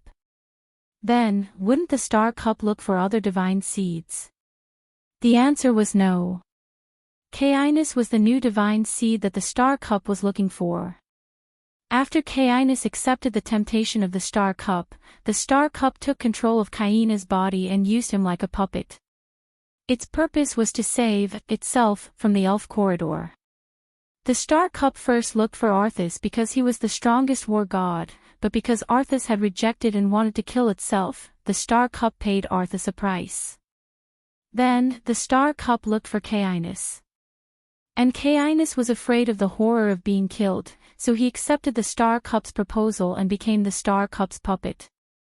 He was arranged to be next to Rick, and was ready to liberate the real Star Cup in the elf corridor. And when he saw Wu Ming stop Rick's action of piercing through the Earth's core, the enslaved Canis directly attacked, snatching Rick's right hand and the desireless arm in his right hand. That was the truth that Wu Ming saw through. What happened to the Star Cup? Wu Ming grabbed Rick and healed him. Then, he frowned as he looked down at the ground that was already rotten beyond repair. The ground was completely destroyed as if it was the epicenter of an earthquake. Originally, if Rick used the desireless arm, the energy of the desireless arm would only have a very small destructive power, but it would directly penetrate the Earth's core with a powerful penetrating force and make the Star Cup appear. However, the desireless arm technique used by Canis was quite crude. Not only had a portion of the energy leaked out, but it had also caused damage to the surface of the Earth. Furthermore, it hadn't reached the core of the Earth, so it could be said that it was quite a waste. However, since the other party was a god, ordinary judgment could not be used as a reference. Wu Ming frowned as he looked at the black cup-shaped crystals slowly rising from the ground that was still being destroyed. That was undoubtedly the Star Cup. However, there was indeed a huge problem with the Star Cup. The star cup shouldn't be black in shape, but a pure white and transparent cup-shaped crystal. Apart from that, Wuming also sensed a familiar aura, which originated from the black mud. I didn't expect that even this world would have this black mud. Wuming said solemnly as he looked at the black mud that was swaying inside the black crystal like black paste. Wuming said with a solemn expression, "I should have known. How could a normal person's voice reach my ears in the space-time tunnel?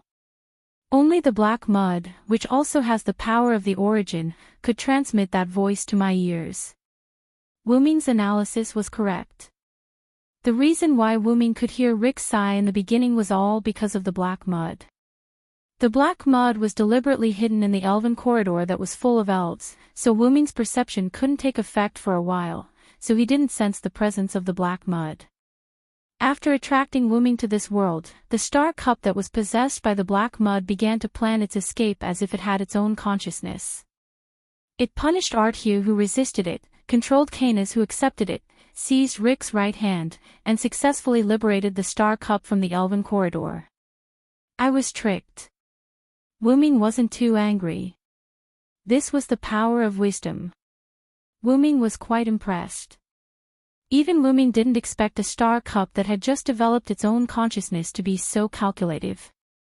"Let's leave here first, Rick. You'll only be a burden if you stay here," Wuming said to Rick, whose right arm had stopped bleeding. Rick looked at Wuming seriously, then nodded. He knew his own limits. Then, Wuming opened the portal and sent Rick in. Before he left, Rick reminded Wuming, "Thank you very much for your help, Lord God. I wish you all the best."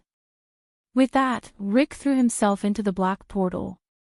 Then, the portal closed. Wuming looked at the star cup's position. Just like a strange phenomenon, the liquid in the star cup flowed out directly and wrapped around the star cup to form a human figure. Then, the human figure took shape and appeared in front of Wuming. 18 pairs of white wings, Western clothing that resembled a Greek style, sharp eyes, and a muscular body. There was no doubt that this human figure was the god of war, Arthu, who had just died not long ago. However, Wuming wasn't stupid enough to think that this fake guy in front of him was Arthu. Although the appearance was the same, the aura was completely different. "Oh, are you the dragon of origin? What a familiar stranger," Arthu said in a frivolous tone. There was no doubt that this wasn't Arthu. "It's all thanks to you that I could come out so quickly," Arthu, who was formed by the star cup's consciousness, said. If it weren't for Wuming, it would have taken a year and a half for the star cup to come out. After all, even in the final battle, Rick had to use other means to penetrate the core. Without Wuming, this time would have been delayed. "You know what you are, don't you?" Wuming looked at the fake Arthu in front of him seriously. Of course. I'm the star cup's consciousness. I'm just a tool, an item. I belong to whoever wins the battle, the star cup's consciousness said frivolously, using Arthu's appearance. This annoyed Wuming. It was an insult to the dead. But thanks to this, I have my own consciousness. The star cup's consciousness smiled proudly. Then, it raised one of its hands, and countless black substances appeared on its hand. This was the black origin soil that Wuming was familiar with. If it's you, you must recognize this as well. This thing tells me that you're an enemy. The star cup's consciousness smiled at Wuming. Wuming closed his eyes, then let out a long breath. This was a little troublesome. Wuming had thought about what would happen if the big shots of each world were swallowed by the black origin soil. Although Xingqiu wasn't considered a big shot, Xingqiu had developed a consciousness after being corroded by the origin black mud that came out of nowhere. However, this was nothing. In the hands of a good person, the black origin soil was a good thing.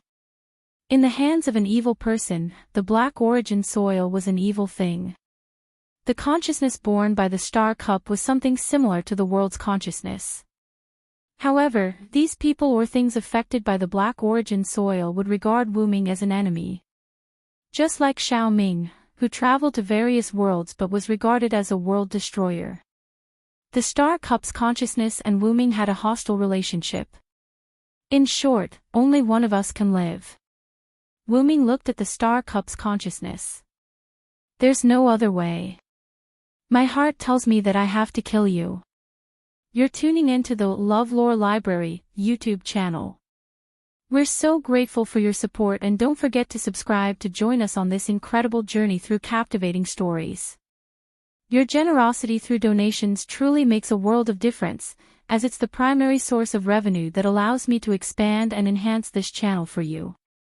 Thank you from the bottom of my heart for being a part of this adventure.